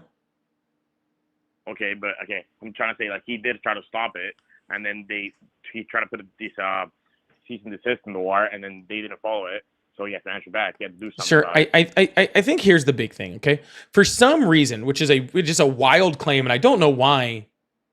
I truly don't know why we're even having like this conversation. This whole, I don't know how people have gotten into this no new wars thing. Like, it's the most ridiculous thing in the world. Okay. The US president's job is not to make sure that other countries that are not the US don't go to war. That has never been the US president's job. Ever. If you do stop the war, then I mean you can increase the treaties, right? I mean, I don't know. If, let's say we're fighting with like some random country, instead of fighting, we're spending all that money or whatever. You can, I don't know, trade whatever they have, any goods that they have. Sure, we're not spending all of our money anywhere. It's insane. What are you talking about? Can you tell me how much did Obama spend on wars in his term? Probably a lot, but so did Donald Trump. Pissed on him money, trillions of dollars. Yeah, so did Donald Trump. No, he didn't. Yes, he did. Not as much. Not as much. Well, not as much because he wasn't president as long. So it was over 10x like what he spent. Sir, do you think Trump didn't stop spending money on wars? They were spending hundreds of billions of dollars. Way less money. It's not okay. Of course, they're gonna spend money on Sir, that. all right, so are you talking about spending money now, or are you talking about starting wars? I mean, it's like related. Like, No, it's not sir. like they're, like, You're saying, sir, again, there is a difference between us funding a war, us being part of a war, and the president of the United States starting a war. Okay? And Obama didn't start any wars. Okay? Donald Trump also didn't start any wars in his first term. This term's a little different. He is kind of starting wars this one. But he didn't start any wars, and Biden didn't start any wars. Donald Trump's not the president of peace. He literally just he's literally right now trying to rename the Department of Defense Department of War. That's literally currently what he's doing. He's bombing boats in Venezuela. Okay? We bombed Iran. What are those boats doing? Tell me what those boats. Sir, those I boats don't are doing. care what the boats were doing. That doesn't You have. should care. Why do, sir? It has nothing to do with what's your argument? Oh, they were carrying drugs, so therefore it's okay to start the war. I'm not saying it's okay to start the war. But that's what I'm arguing, sir. I'm arguing you're increasing crime. Like, those drugs are gonna increase crime in the United States. Sir, whether they are or not, that is not peaceful. How are you supposed to do that? Like, are you just supposed to let them in and like put them in? Sir, first of all, most evidence is not showing that was actually a boat carrying drugs whatsoever. They think possibly it was carrying people. Second of all, if it was carrying drugs, the way that you get to the people that are carrying drugs is by stopping the top of the food chain of the people that are carrying drugs, and they're not usually on the boats. Okay? Also, you can't question somebody about where the drugs are coming from if you blow them up. It is okay. Okay. First of all, if we're gonna talk about the top of the food chain, what about the fact that literally like all illegal immigration in the southern border has lowered down, like literally like it's record low now because they're enforcing like not bringing illegal people into the country? No, they're enforcing not having legal people enter the country. Legal people? That's not true. Yes, it is. Illegal people into the country. No, legal people. Illegal people were already being enforced. Do you know how many undocumented migrants the Biden administration deported at the southern border last year? A lot, but the thing is, like, hold on, how many? How many is a lot? We can't put numbers on this. We can't put numbers on this because we don't know it. Yes, There's no stats. There's no stats on it. You don't think the Border Patrol kept a stat of how many people they deported? No, what I'm saying is not accurate. Oh, gotcha. So you're saying it's not accurate. How many people they didn't deport? How many people didn't they deport? Lots of them. Like a lot. That's what I'm saying. But sir, that's not the question. You're saying that we weren't enforcing laws, okay, at the southern border. If we weren't enforcing laws, then why were we stopping and deporting so many people? Sorry, say it again. You said we weren't enforcing laws. If we weren't enforcing laws, then how were we deporting so many people? We weren't or we were? Sure. If you're saying we weren't enforcing the law, how were we deporting so many people if we weren't enforcing the law? I'm just not as good though. Like, okay, I get that. I'm saying, what I'm trying to say right now, there's a lot less illegal immigrants. Just because, like, objectively, if you look how much Trump has done to like support, like how much funding there is now for like the southern border, it's a lot more. They're painting the wall black, which is not gonna make it harder. It's gonna make it harder. So we don't know, but we can estimate. You that realize they're doing all painting this- our side black, right? Okay. I do realize that Not the other side. it's still gonna make. Okay, you still realize you have to like still go through our side, right? Like, so like half and half. I'm saying, like, if you Is Donald Trump trying to keep people in? Is that what we're doing? No, that's not.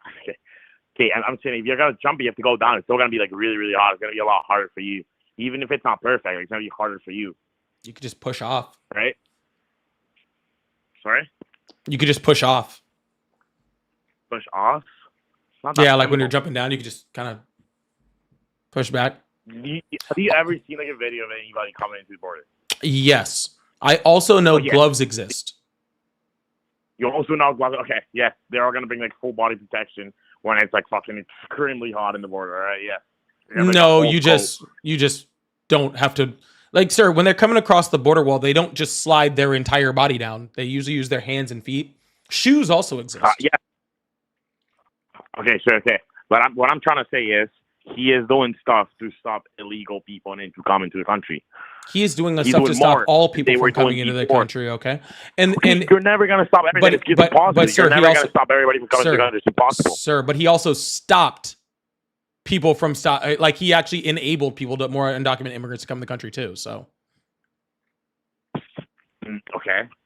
yeah, I'm trying to say like it's good that we like you have like control over who's coming and who's not, because if you don't know who's coming and who's not, like I agree. that's where all the stuff's coming from, right? I agree. So why would you not support that he is putting work into stopping Because illegal people? the work was already done 2 years before he got into office, but he stopped a bill to go through that would have stopped it in 2023. Okay, so why it's like all the money that he's spending right now into the border is just going into nothing because it's the same thing as That before. isn't even That's close to from. what I said. That's not even in the ballpark of what I said. Did you even hear on one of the words that I said? I'm hearing what you're saying. That I'm trying to say. Okay, is well, that because your you're- response the had work that's your already done. sir, The your work is response, already been done. sir, your response did not respond to what I said. I was trying to understand you. That's why I repeat what you were saying. No, I literally said we had a bill in 2023 that would have done all of this, and Donald Trump stopped it. Okay, so we could have had stronger border protections in 2023, but we had to wait until now because Donald Trump stopped it. He was the one who enabled How did he stop? bad border policy for a longer period of time. Okay, so no, I'm not saying that we don't need to freaking have a stricter border. I think that we do need to have a stricter border. I think personally that right now, not allowing anybody to come in for asylum and pretty much shutting down any type of immigration in that status is not a good thing. Right? I don't think that that's good. But I don't have a huge qualm either about pretty much shutting down the border. I don't really have an issue with that either. I just wish it had been done before. Okay, what I'm trying to say is like Trump did. He advocated for like Mexico to begin to build a wall, and then he expanded the patrol resources, and then he also No, Biden got Mexico to build the wall. that also happened in Trump administration. No, it did not. Trump told Mexico to pay for the wall, and they told him to fuck off. And then Biden got in office. He's like, "Hey, can you get money for immigration?" And they were like, "Sure." And then they gave us money. You're oversimplifying stuff. That's just No, I'm not oversimplifying that in the slightest. Trump tried to get money from Mexico. He didn't do it because he failed, and then Biden came in and did get money from Mexico. he did got money. He did got money from Mexico When? in his first term. No, he didn't. Yes, he did. Okay. Okay, we can go into another topic. We're not going to agree with this, okay? Okay, what about It's not an agreement. I disagree. I'm right. You're wrong. That's literally objectively not true. That's the end of that conversation. You don't know what you're talking about. He didn't get money. That is false. He did got money. He also put a lot more money into Border Patrol, and he has gotten legal border crossings dropped during periods, like they're dropped during his periods. I know. We already talked about that. Okay, that did happen. So he did good. What? So he did stop more illegal people than Biden did, right? No. He did. Yes, he did. No, he did not. Okay. Okay. So, like, I'm not gonna get you to change your mind just because I'm. It's not a matter of whatever I changing my told you- mind, sir. Joe Biden last year deported 685,000 people, and Donald Trump has deported less. Not literally. There's no way to prove that this stat is true or not. Yes, it is, because you don't know literally how every many single people apprehension, has to be. every single apprehension, That's the stop, people and they did deportation deport. is What about the recorded. people that they didn't deport? What about the people that they didn't deport? What about literally there's cartels in Mexico saying they can't literally put in drugs, like from reporters going up to cartel. I don't know if you've seen that interview that happened with what is it? You think drugs aren't? Do you realize that 90% of fentanyl in the United States is brought in by U.S. citizens, right? Okay. I don't believe that's true.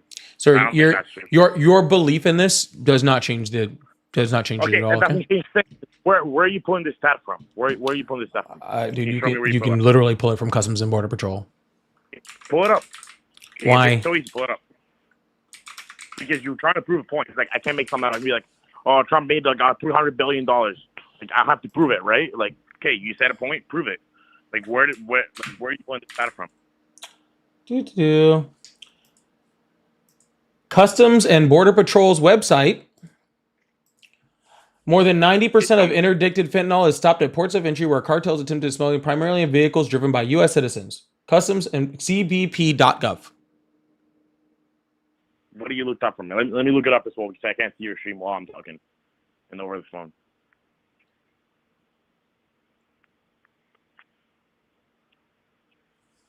Hello? Do I need to make it bigger for you guys? I don't know if I can make it any bigger. There we go.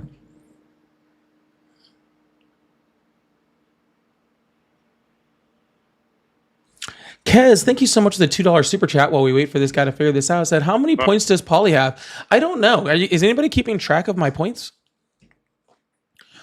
Thank you so much, Kez. Y'all, if you'd like to support the live, please consider sending a super chat or I don't know, something. Becoming a member. That'd be a cool way to do it. Becoming a member or subscriber. We do have some subs in here. I didn't freaking call them all out, and I meant to, and I forgot. Let me see if I can expand this and see if I can find them all. Kayla, thank you so much for the 13-month subscription on TikTok. I really appreciate that. Blinded Me with Science, thank you so much for the 11-month subscription on TikTok. I appreciate that. JB, thank you so much for the 13-month subscription. Sammy with the 18-month subscription. Thank you guys so much. And Tati, I know I already called you out. Thank you so much for the subscription on that also. Thank you guys so much for all the subscriptions over there. And then, of course, we already had one of the new members on YouTube also. So if you guys would like to say super chat to support or become like a member or subscriber, that's a great way to hang out and be a part of the team. So thank you guys so much. I really appreciate that. Did he fund it? What? What I'm trying to say, like, okay, even if U.S. citizens do bring it into the country, which I don't. Okay, that's okay. Okay, what I was trying to say is, like, even if that is true, like, what I'm trying to say is, where is that stuff coming from? Why did it? Like, have you seen, like, Trump also was trying to intercept Mexican operations for bringing illegal drugs into the country? Like, don't you think that's a good thing? Yes, I do. Okay. Then can we agree on that? Trump was trying to stop illegal Yeah, so was Biden. drugs from. So was Obama. So was Bush. Okay.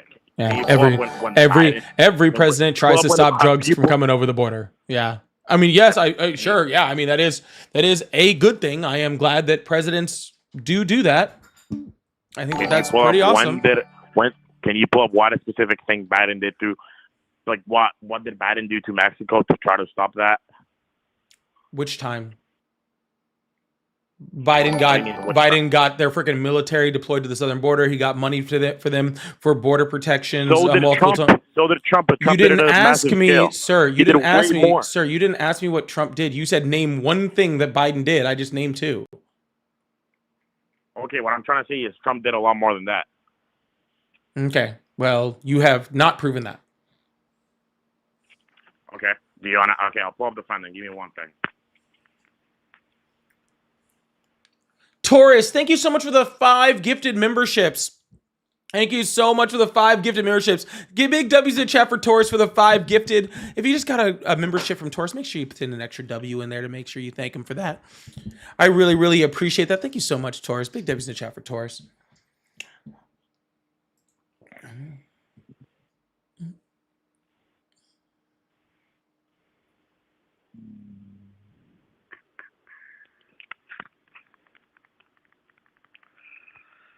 Just 1 second. I'm pulling it up. All right. Well, Okay. Here, I have it here. From the White House page, it says that FY 2025 budget. you're on whitehouse.gov. Yeah. Yeah, you do realize that's just Trump just saying whatever he wants, right? Okay. Where do you want me to pull it from? Another source? I don't know. Let me Somebody bring it that's not just Trump saying what he wants. That would be like me having my own website and me putting on that website. Paulie is the prettiest, most beautiful man that's ever existed. He's also 6'5". Yeah, anyways, that's objectively true. You're Okay. overweight. He's 6'5" and has a six pack. Right? I could So put yeah, that the on there. six-pack- It doesn't make it true, but I could put it on my website. Okay, sure, bro. Okay, let me Yeah, open on. I can put whatever I want on my website.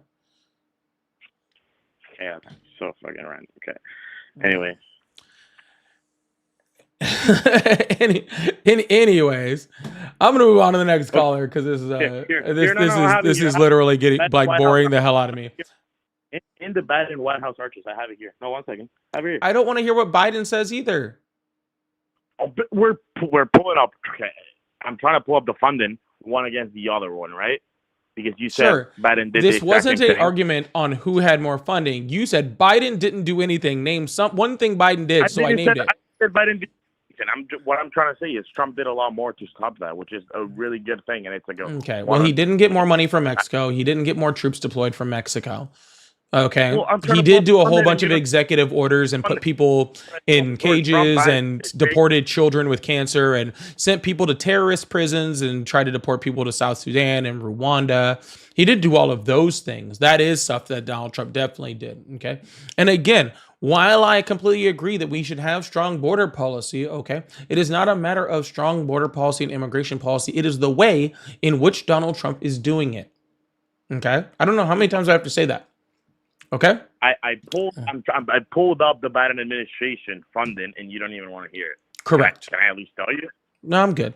I'm going to move on to the next caller. Okay. Oh, look at the COVID stats. Look at the COVID stats. COVID-19 economic All right. response. Well, I CARES hope Act you went have up. a wonderful day. Okay. Trump signed a peace package All with right, direct man. check. Goodbye. All right. Phone lines are back open. We're going to keep this thing going. I really, really appreciate you guys. Thank you guys so much.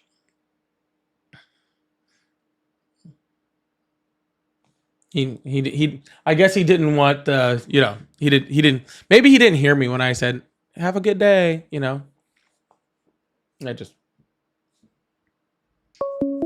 to be off right now. I'm just hanging out with you guys now at this point. I'm just hanging out with you guys now. I'm already in 2 hours. I'll keep this thing going. As long as people are here, as long as I see my chats looking good and everything else, seeing support and all that sort of stuff, I'll keep going. Make sure you hit that follow button, hit that subscribe button if you haven't already. Hello. Hello, can you hear me? I can. How are you today? Well, I just want to say, I respect what you do on a daily basis. I do disagree with a couple of things. Okay. How old are you? I'm 26. Awesome. Do you support Trump? Yes, I do. Awesome. What do you disagree with me on? So I'm not sure if you already talked about this, but I just want to know your insight in regards to a lot of the people cheering over Charlie Kirk's death, and if a lot of their Hold on. Hold on. You're saying you disagree with me on something and you don't know what my stance is? No. I say a couple of things I disagree on you from what I've seen, right? But I respect a lot of the things you do say, and you're right to say it. I want to know your stance on specifically a lot of the people cheering over Charlie Kirk's death, if a lot of their firings are warranted, and how you feel about that in general. I personally do not cheer over anyone's death. Oh no, I'm not saying you specifically. Yeah, me personally, I don't cheer over anyone's death. Period. Right? Like that's just wrong. The dude had a family, wife, kids. Fucking, kids were at the fucking event. That's fucking horrible. Okay, that's absolutely horrible. All right, people deserve to be able to speak their mind, speak their truth, 100%. And even if I vehemently, I can never say that word correctly. Even though I very much disagree with Charlie Kirk's stance. I don't believe that he deserved to be killed for having it. Okay, in any way, shape, or form. I can't speak for other people on what they're feeling or why they feel it. Okay, I can only have my stance. Okay. And that kind of goes on to the second portion because I'm pretty sure this is going to be a major talking point in the next couple weeks to months in regards to freedom of speech. So I know a lot of people have been getting fired over the fact that they've been cheering on for Charlie Kirk's death. Do you believe any of that is warranted? What is warranted? People getting fired over Charlie Kirk's celebrating Charlie Kirk's death. People are allowed to get fired for whatever their private organizations do. You know what I'm saying? Okay. I do feel like, to be completely honest with you, I do feel like it's kind of weird to say like Charlie Kirk deserves to have his freedom of speech without without violence happening against him, but also other people can't have freedom of speech. Like I felt like that's kind of a I think it goes more on the. That's kind of like talking out of both sides of your mouth at the same time. Yeah. I think in general that kind of takes advantage is taking advantage of kind of the conservative perspective of freedom of speech, especially since a lot of these people truly do not believe in freedom of speech. The same people cheering on Charlie Kirk are the same people who cheered on his death over his freedom of speech. So the idea that these people care about freedom of speech is kind of doesn't make sense, and they're taking basically advantage of the conservative moral standing on freedom of speech to kind of get away with it. The conservatives don't have any moral standing on freedom of speech. Yeah, I would say I agree with you on certain aspects of that. I think in general they're leftists. I wouldn't say liberals. I would say specifically leftists. More socialist, commies, that side of the aisle. Are what? You broke up. Oh, I'm sorry. I would say that in regards to freedom of speech, I would say conservatives in general have a much more, how to say, rounded off or a better sense of morals than, let's say, leftists. That's bullshit. Which are more of those socialists and. That's complete bullshit.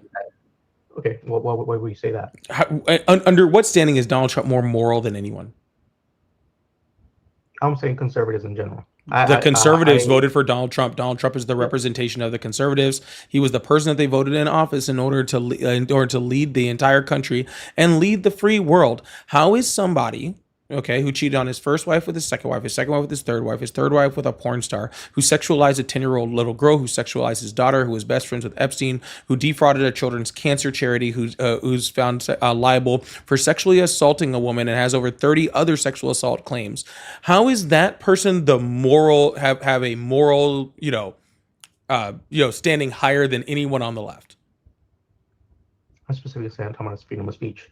Oh, you're just talking about freedom of speech? Okay. How does the person that is literally using government money in order to compel colleges to speak the way they want, the person that kicked the AP News out and was found in violation of the First Amendment for kicking them out of the White House for not using Gulf of America instead of Gulf of Mexico, the same person who literally tried to revoke students student visas because of them exercising their freedom of speech, the person who wants to make it against the law to burn the American flag, which is also protected against in the First Amendment, and freedom of speech. How is that person have a higher moral standing on freedom of speech? Okay, can we go like one by one, starting with the colleges? I don't know why we need to go one by one. Why can't you take them all? Because them all combined, is my argument against Donald Trump not being on a higher moral standing for his freedom of speech. How is all of those things combined, put Donald Trump at a better moral standing when it comes to freedom of speech than somebody else? Because everything is based on, I'll use a liberal word, holistically. You see everything bit by bit. Holistically is not a liberal word. Jesus Christ. It's liberal. Just a fucking word. It's a liberal leftist. It's a what's it called? Fuck is a liberal word? It's the dumbest shit I've ever heard. Same way conservatives use woke. No, liberals used woke before conservatives did. Yeah, and we adopted it, and now liberals don't use woke in the same way conservatives do. Correct. So you're saying that conservatives just bastardize Buzzwords. words That's what to I'm make saying. them bad. Not So what you're saying that's is that conservatives don't understand words. Is that what you're trying to tell me? No, I'm saying that woke took a different definition as conservatives began to use it. Words Right. The wrong definition. That's not the definition. So words have now wrong definitions. They do. Yes. Right. Okay. Yes. So see, do you just see, so do you just think that words do not adapt over if I time? say this is a cup, I'm right. That is the correct definition of what a cup is, right? If I say a cup could also be something you put in between. If I say this is a cup, that would be wrong, okay? Because this isn't a cup, okay? It's a remote. All right? So that's why words have meanings, right? Because this is a remote. It's not a cup. If Okay? hundreds of thousands of people This started is a using the cup, word not a cup for remote. Okay? So words have meanings. Okay? And those meanings change. Those meanings do change over time, but the conservatives haven't changed the meaning of the word woke. They just continually misuse it. I'm pretty sure they, at this point, have changed the word. No, they haven't. They have just continued to misuse it. Yeah, unless you're trying to specifically say that, woke means to like past tense of wake. What exactly? Yeah, because it says the term woke. Did you just say woke is the past tense of wake? No, I'm saying because that's the dictionary definition of woke, right? The Oxford language, right? But that's not the slang term and how it's usually generally used. What does this have to do with Donald Trump trying to limit free speech? No, we went on a tangent. No, right? You went on a tangent because you're trying to avoid the question and I'm bringing you back. Oh my gosh. Okay. What does that have to do with Donald Trump being the person in this country who is trying to limit free speech? And how does that make him at a higher moral standing when it comes to free speech? Which I don't know how you have a moral standing when it comes to free speech, but how does that make you at a higher moral standing for free speech than the liberals when Donald Trump is literally currently trying to restrict free speech across the board? I'm bringing you back to the conversation. Okay, we're bringing you back. Okay. So specifically colleges, right? Disproportionately, it has a lot of silencing on the right side of conservative politics have been, So what? That's free speech. Right. Huh? So what? That's free speech. So silencing opposition for what they Sir, say. what does the First Amendment give you the right protect you against? Huh? What does the First Amendment protect you against? Yeah, government overreach of free speech. Awesome. So not college overreach of free speech? Yeah, but when the colleges are... No, so the colleges are colleges part of the government or are colleges part of the private organizations? Is it not? Is not what? Yeah, and they're funded by the government. No, their research is funded by the government. They are receiving millions of dollars in government grants. Then take it away. Huh? Then take it away. Yeah, that's what they're doing. No, he's not taking it away. He is saying, I will take it away if I can't compel you to change your free speech. No, he's saying, hey, stop being so fucking leftist focused. Exactly. He is limiting a private organization's and private citizens' free speech. He's giving them a chance to change. He's giving them a chance to change their free speech, sir. The First Amendment, sir. The First Amendment protects you from the government telling you what you can and cannot say. The government from telling you what you can and cannot say. Okay? So therefore, Donald Trump is breaking the First Amendment by trying to tell students, by trying to tell colleges, by trying to tell private individuals what they can and cannot say. Okay? If you don't like what a college has to say, then don't go to that college. Okay? Because you have that ability not to go to that college. You can go to a different college. You can go to a college in a different area. You can go to a college in a different country. You can go to a college wherever you want. You cannot go to college. You can go to trade school. You can do any of those things. Okay? But what you can't do is tell a private organization what they can and cannot say. And you sure as hell can't be the government telling a private organization what you can and cannot say. Let's not mention the fact that that money is going to research grants, and those research grants go to help all Americans. okay, which is actually what's important. Okay, and you want that money to not go to help Americans because he's cut off research grants for things like cancer. All right. But the entire point that you said was that the left is trying to limit your free speech and the right has a higher moral standing. Okay. You can sit here and say all day, every day, all day long, I don't care, that you agree with Donald Trump trying. Okay. What you're saying, what you've switched over from is you started at Donald, that the right, that conservatives literally have a higher moral standing when it comes to free speech. Okay, you've switched that to you've switched you've switched that to I like the way that Donald Trump is limiting free speech. Let me get this clear. So it's okay for the government under Obama, Biden to give funding to colleges to limit conservative speech, but it's not okay for Trump to take money for colleges to stop limiting conservative speech. No money from the Biden administration went to colleges on the quid pro quo that they were limiting freaking speech from a certain but side. It was happening. But it was happening. Regardless of whether you think it was happening or not, which again, you don't have any proof of, okay, whatsoever. But regardless of whether it was happening or was not happening, it was also happening under the Bush administration, and it was happening under every freaking conservative, because people that go to college just tend to be more liberal, okay? And the reason why people that go to college and are more educated tend to be more liberal, all right, is because people that go to college are taught how to research things, and they're taught how to actually find correct evidence for things, and they're less likely to just believe whatever they're told by whoever, right? And so people that go to colleges and people that are more educated tend to be more liberal, more on the left-hand side of things, okay? So saying that people that are educated tend to be more liberal, and those people all tend to be the people that teach in colleges, because again, you need a certain level of education in order to teach at colleges, okay? Doesn't mean that somebody's pushing some type of agenda. People are more than happy to, you are more than capable of going to a college and being completely conservative, i.e. Charlie Kirk, right? Who literally spent his entire, last 10 years going to different colleges, okay, to talk about conservative things and conservative, whatever, he talked about conservative stuff on college campuses. No one stopped him. Yeah, they did. Who? He had to cancel several of his speeches just because these college students were sending bombs. No, not college students. We're not talking about the college students.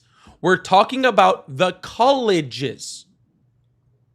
Did the colleges stop him? Yes, they shut down a lot of his things because Lies. Of college students. Lies. Yes, they have shut down. He's gone on multiple occasions. They canceled a lot of these things because they could not, because a lot of these people were ravenous, were trying to silence him. And because of that, the college. This is sad. This is getting sad at this point.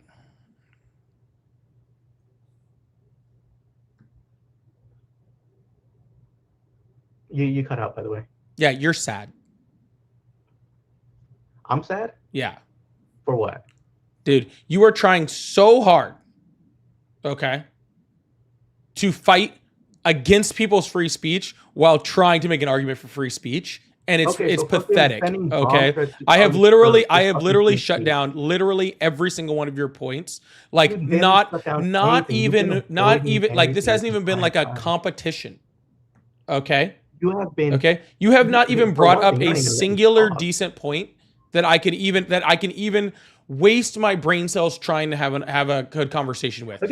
Do you have an actual point? Because this is a waste of my time and everybody else's here time. It just seems like you keep changing goalposts constantly. No, you keep changing the goalposts. I have brought you back to the main point 3 different times, and you refuse to address it. And not only did I bring you back to the main point, I brought you back to your point. Your point, not my point. I think the point is stupid. I brought it back to your point. I would like, for the final time, and I will try one more time to bring you back to your point and see if you can answer it. Okay? And if you can't, I'll just move on to the next person, because it's a giant waste of fucking time. Okay? You said that Donald Trump and the conservatives, okay, have a higher moral standing when it comes to free speech. Okay? I have now made at least 5 different points, okay, about how specifically Donald Trump is trying to infringe on free speech in this country. Okay? You have not made one counterpoint to that. Okay? Not whatsoever. Nor have you shown me how any of those things that Donald Trump is doing, there's someone on the left doing worse. Okay? So I would like to come back to the main point for the third time, and I would like you to address that point. If you can't address that point and you want to go on another tangent, I'll just move on to the next person. It's really not that serious. Let's just start off with saying that you brought out a big list, right, with different things are being affected, right? And then you immediately began to say, "Oh no, all these things are the same." All of them. I didn't even finish the list. You want to talk about the Kennedy Center? You want to talk about the Smithsonian? Yeah. You want to talk about those two? Yeah, and they retroactively backtrack on a lot of things because they had issues. It's not the intention. There were issues. That Gotcha. So they backtracked on removing the head of the Kennedy Center. And everything like that. Let me ask you a question. Where are those Epstein files? Huh? Oh, just since we're talking about, I mean, if you want to talk open free speech, I was just curious. Anyway, so are you going to actually address the point or no? Dude. Oh my gosh. You're good. You're good at. Sir, I'm not good at anything. I'm not even trying with you. Okay? Like literally you're not addressing the points. So there's literally, I don't even have to activate brain cells to have this conversation. Okay? Because you're not addressing the points. So therefore there is truly nothing for me to even have a logical conversation with. Okay? I would love if you were to actually talk to me where I could actually intellectually engage in this conversation with you, but you're making that impossible. Okay? Let's talk about stochastic terrorism then, at that point. No, I want you to address the point. No, it goes back to freedom of speech. Okay, well, if you're not going to address the point, like I said before, I was going to move on to the next caller. Not a big deal. Hope you have a wonderful day, okay? Goodness gracious. Phil, thank you so much for the $2 over on Venmo. I really appreciate that. I think the guest was referring to government ordering the firing of any social post that was cheering it on. Oh, yes. That might have been correct.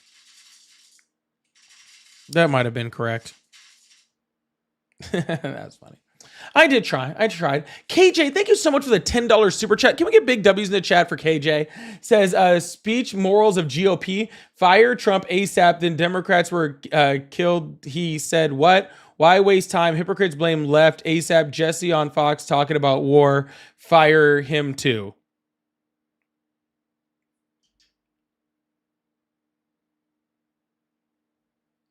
All right, cool. Thank you, W's in the chat for KJ for the $10 super chat. I appreciate that. Thank you so much. We're gonna move on to the next caller. I really appreciate you guys. Thank you guys so much for being here. Make sure you guys hit that follow button, hit that subscribe button. Turn on those notifications if you haven't already. We're gonna keep this thing going. I really want to go until this hits 100,000 over here. That's my goal is. But if you guys would like to support the live, again, like I throw up the super chats in between. So if you have something to say or would like to support the live, I really appreciate you guys. Also, Cash App, Venmo, PayPal, they're all at Polypolitics, just like my name. So if you'd like to support that way too, that is really, really awesome. All right. Phone lines are back open. And we'll keep this thing going.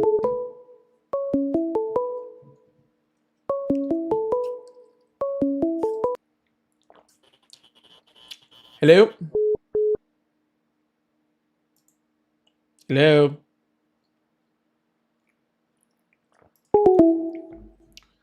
All right. We're going to keep this thing going. Woo! I think we're going to keep this thing going. Tara, thank you so much for the best dressed. I really appreciate that. Thank you so much. Oh, maybe we're not. Maybe we're going to end it right now. I don't know. We'll see.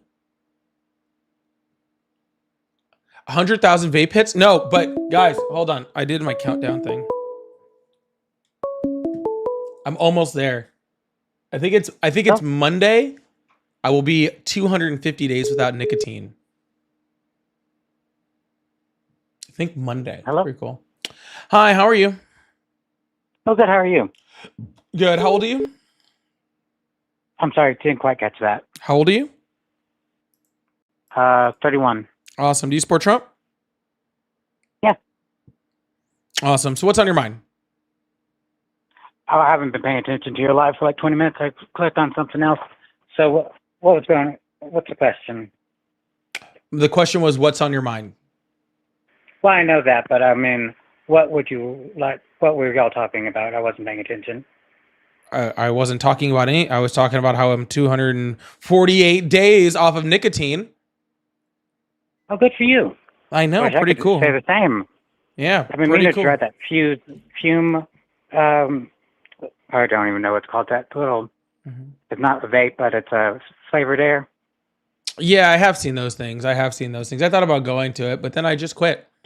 So, which is pretty cool. Did have a mean craving the other day, or like 2 weeks ago. Oh my god, my craving was so bad. So, but anyways, since you have literally nothing to talk about, I think I'm just gonna move on to the I next was just person. Okay. What do you want to talk about? I don't know what subject we were on. Sir, I'm asking what you want to talk. You're the one who came on. You know what? Have a wonderful day. All right. I'm gonna move on to the next caller because I don't know what the heck we're doing over here. All right, dude, you. It's your job to come up here and talk to me about what you want to talk. I'm not like what are we doing over here? Like,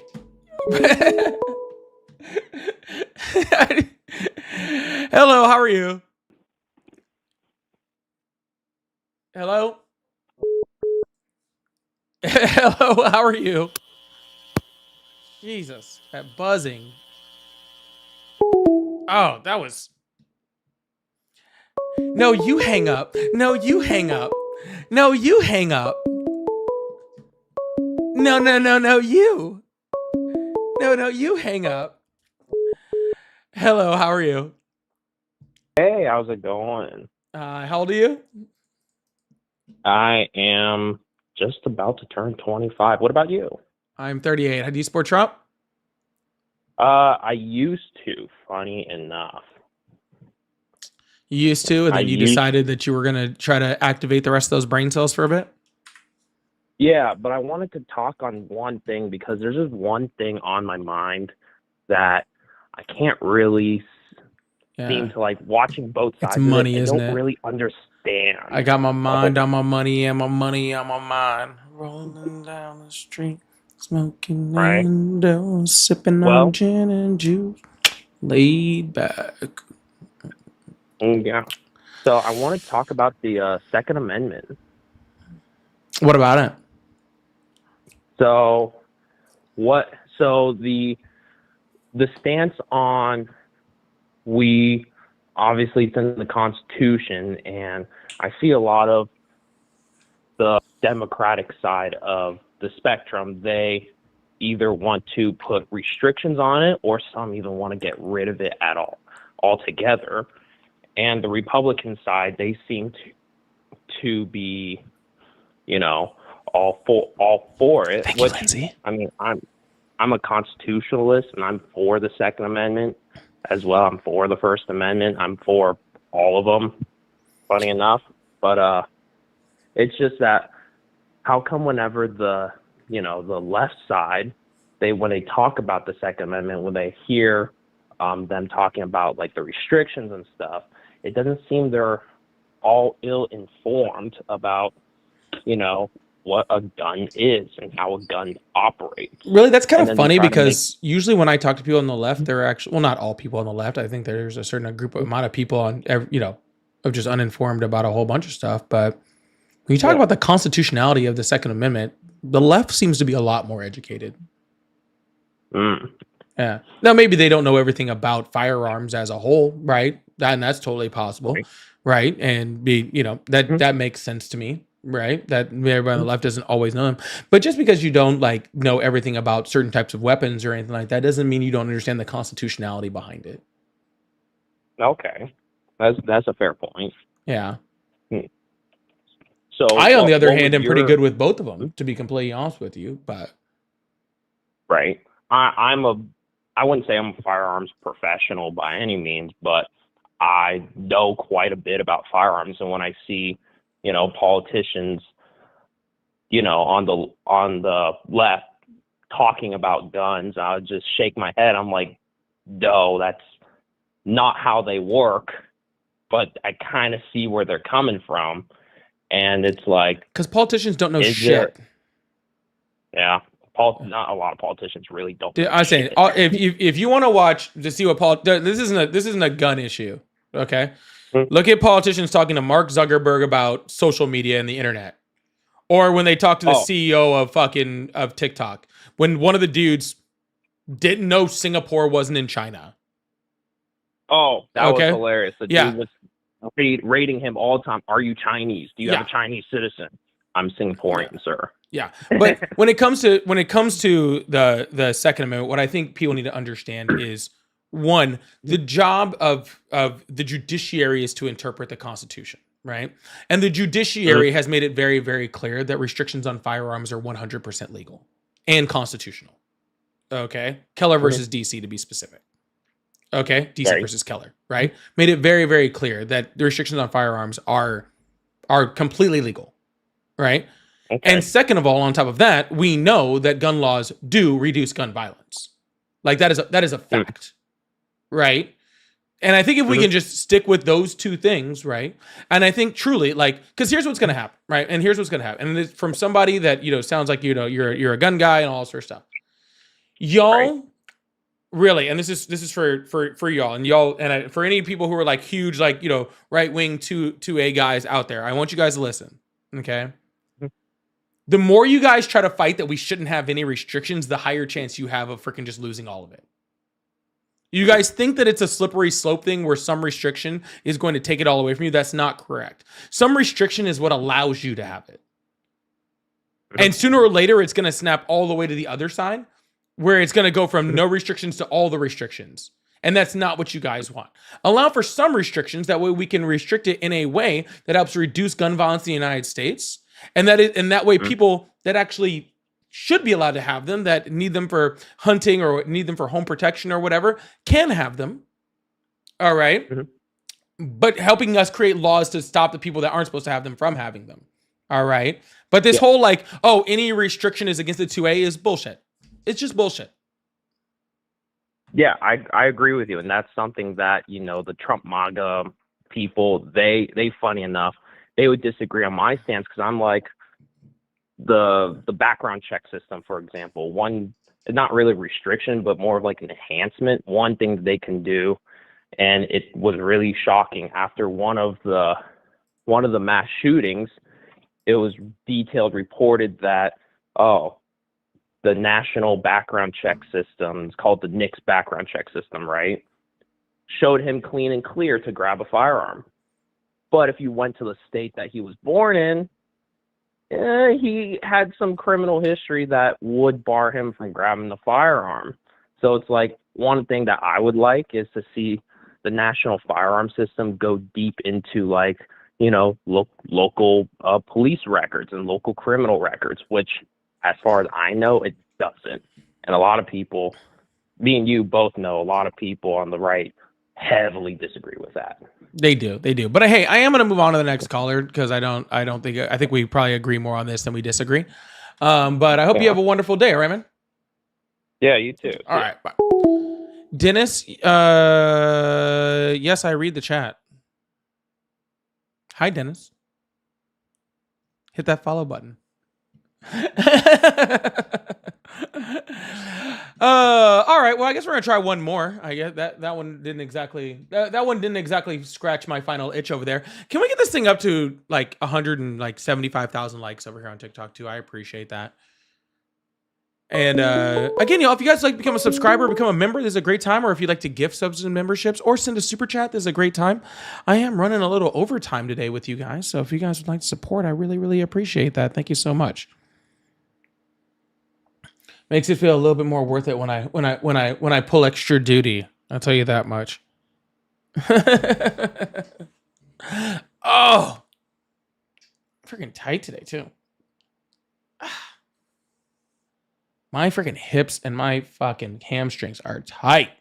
Oh, all right. Are we not getting any more callers? That's surprising. Do I have any TikTok guests? I don't think I have any TikTok guests either. Let's see. Maybe I will end it. Oh, we'll see. I'll give another couple seconds before we see if we get any callers or guests. Oh my goodness. My hamstrings are super tight today, and my hips have been freaking. And my hips don't lie, and I'm sorry. I have been back in the gym. I did just get back in the gym. I did just get back in the gym after my surgery because I've been out because of surgery. So yeah, all my muscles are pretty rough. I do need a stretch.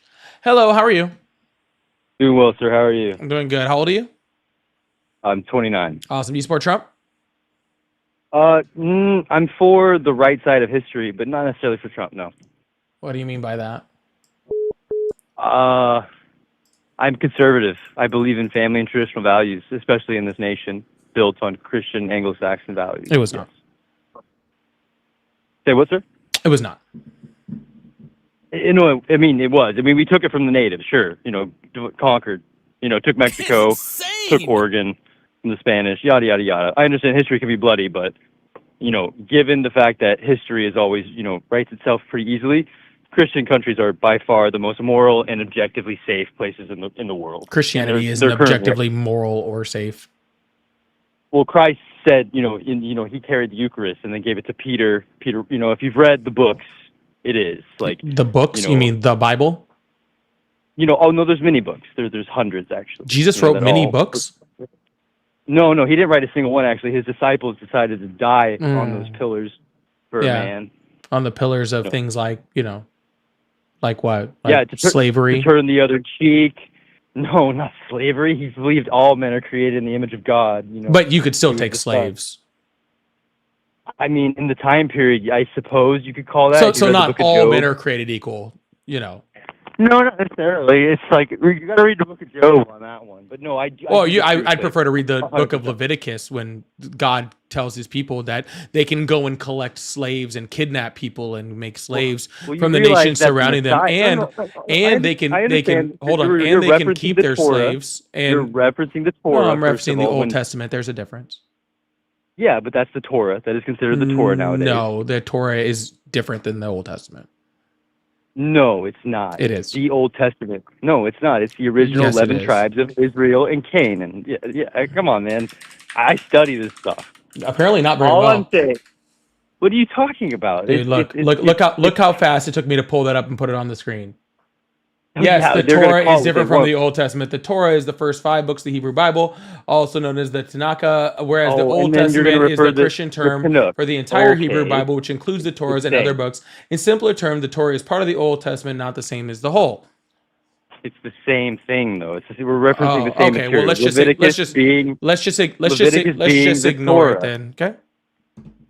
All I'm saying is this is a Christian country with Christian values. Yeah, even though the Federalist Papers specifically said that it was not.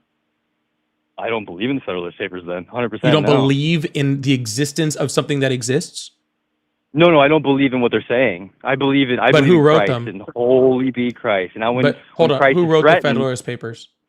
I'm not familiar with that piece of history. Oh, they were mainly on the Federalist Papers were written by the founders of the country. Okay, who specifically said that they did not do that on top of Anglo-Christian values? Yeah, so they weren't even all Christians. Let me get this straight. Your argument, as of today, right now, is that Trump is bad and Kamala was good. Well, my argument right now is that we were not built on Anglo-Saxon Christian values.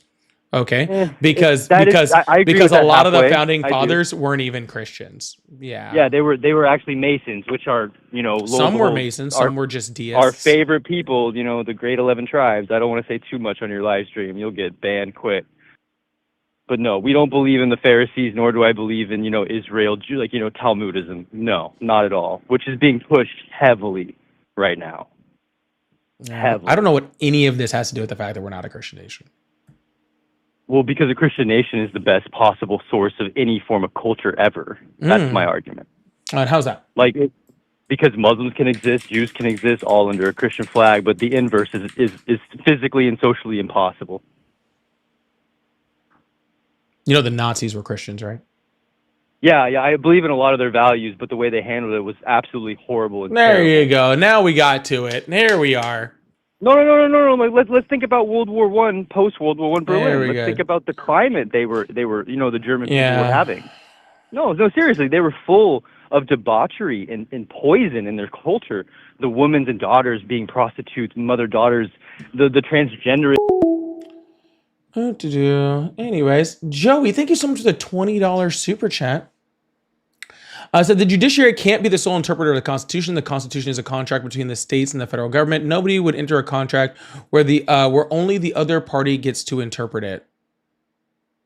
Yeah, well, actually, technically, it wasn't supposed to be a contract where the other part was supposed to be interpreting it.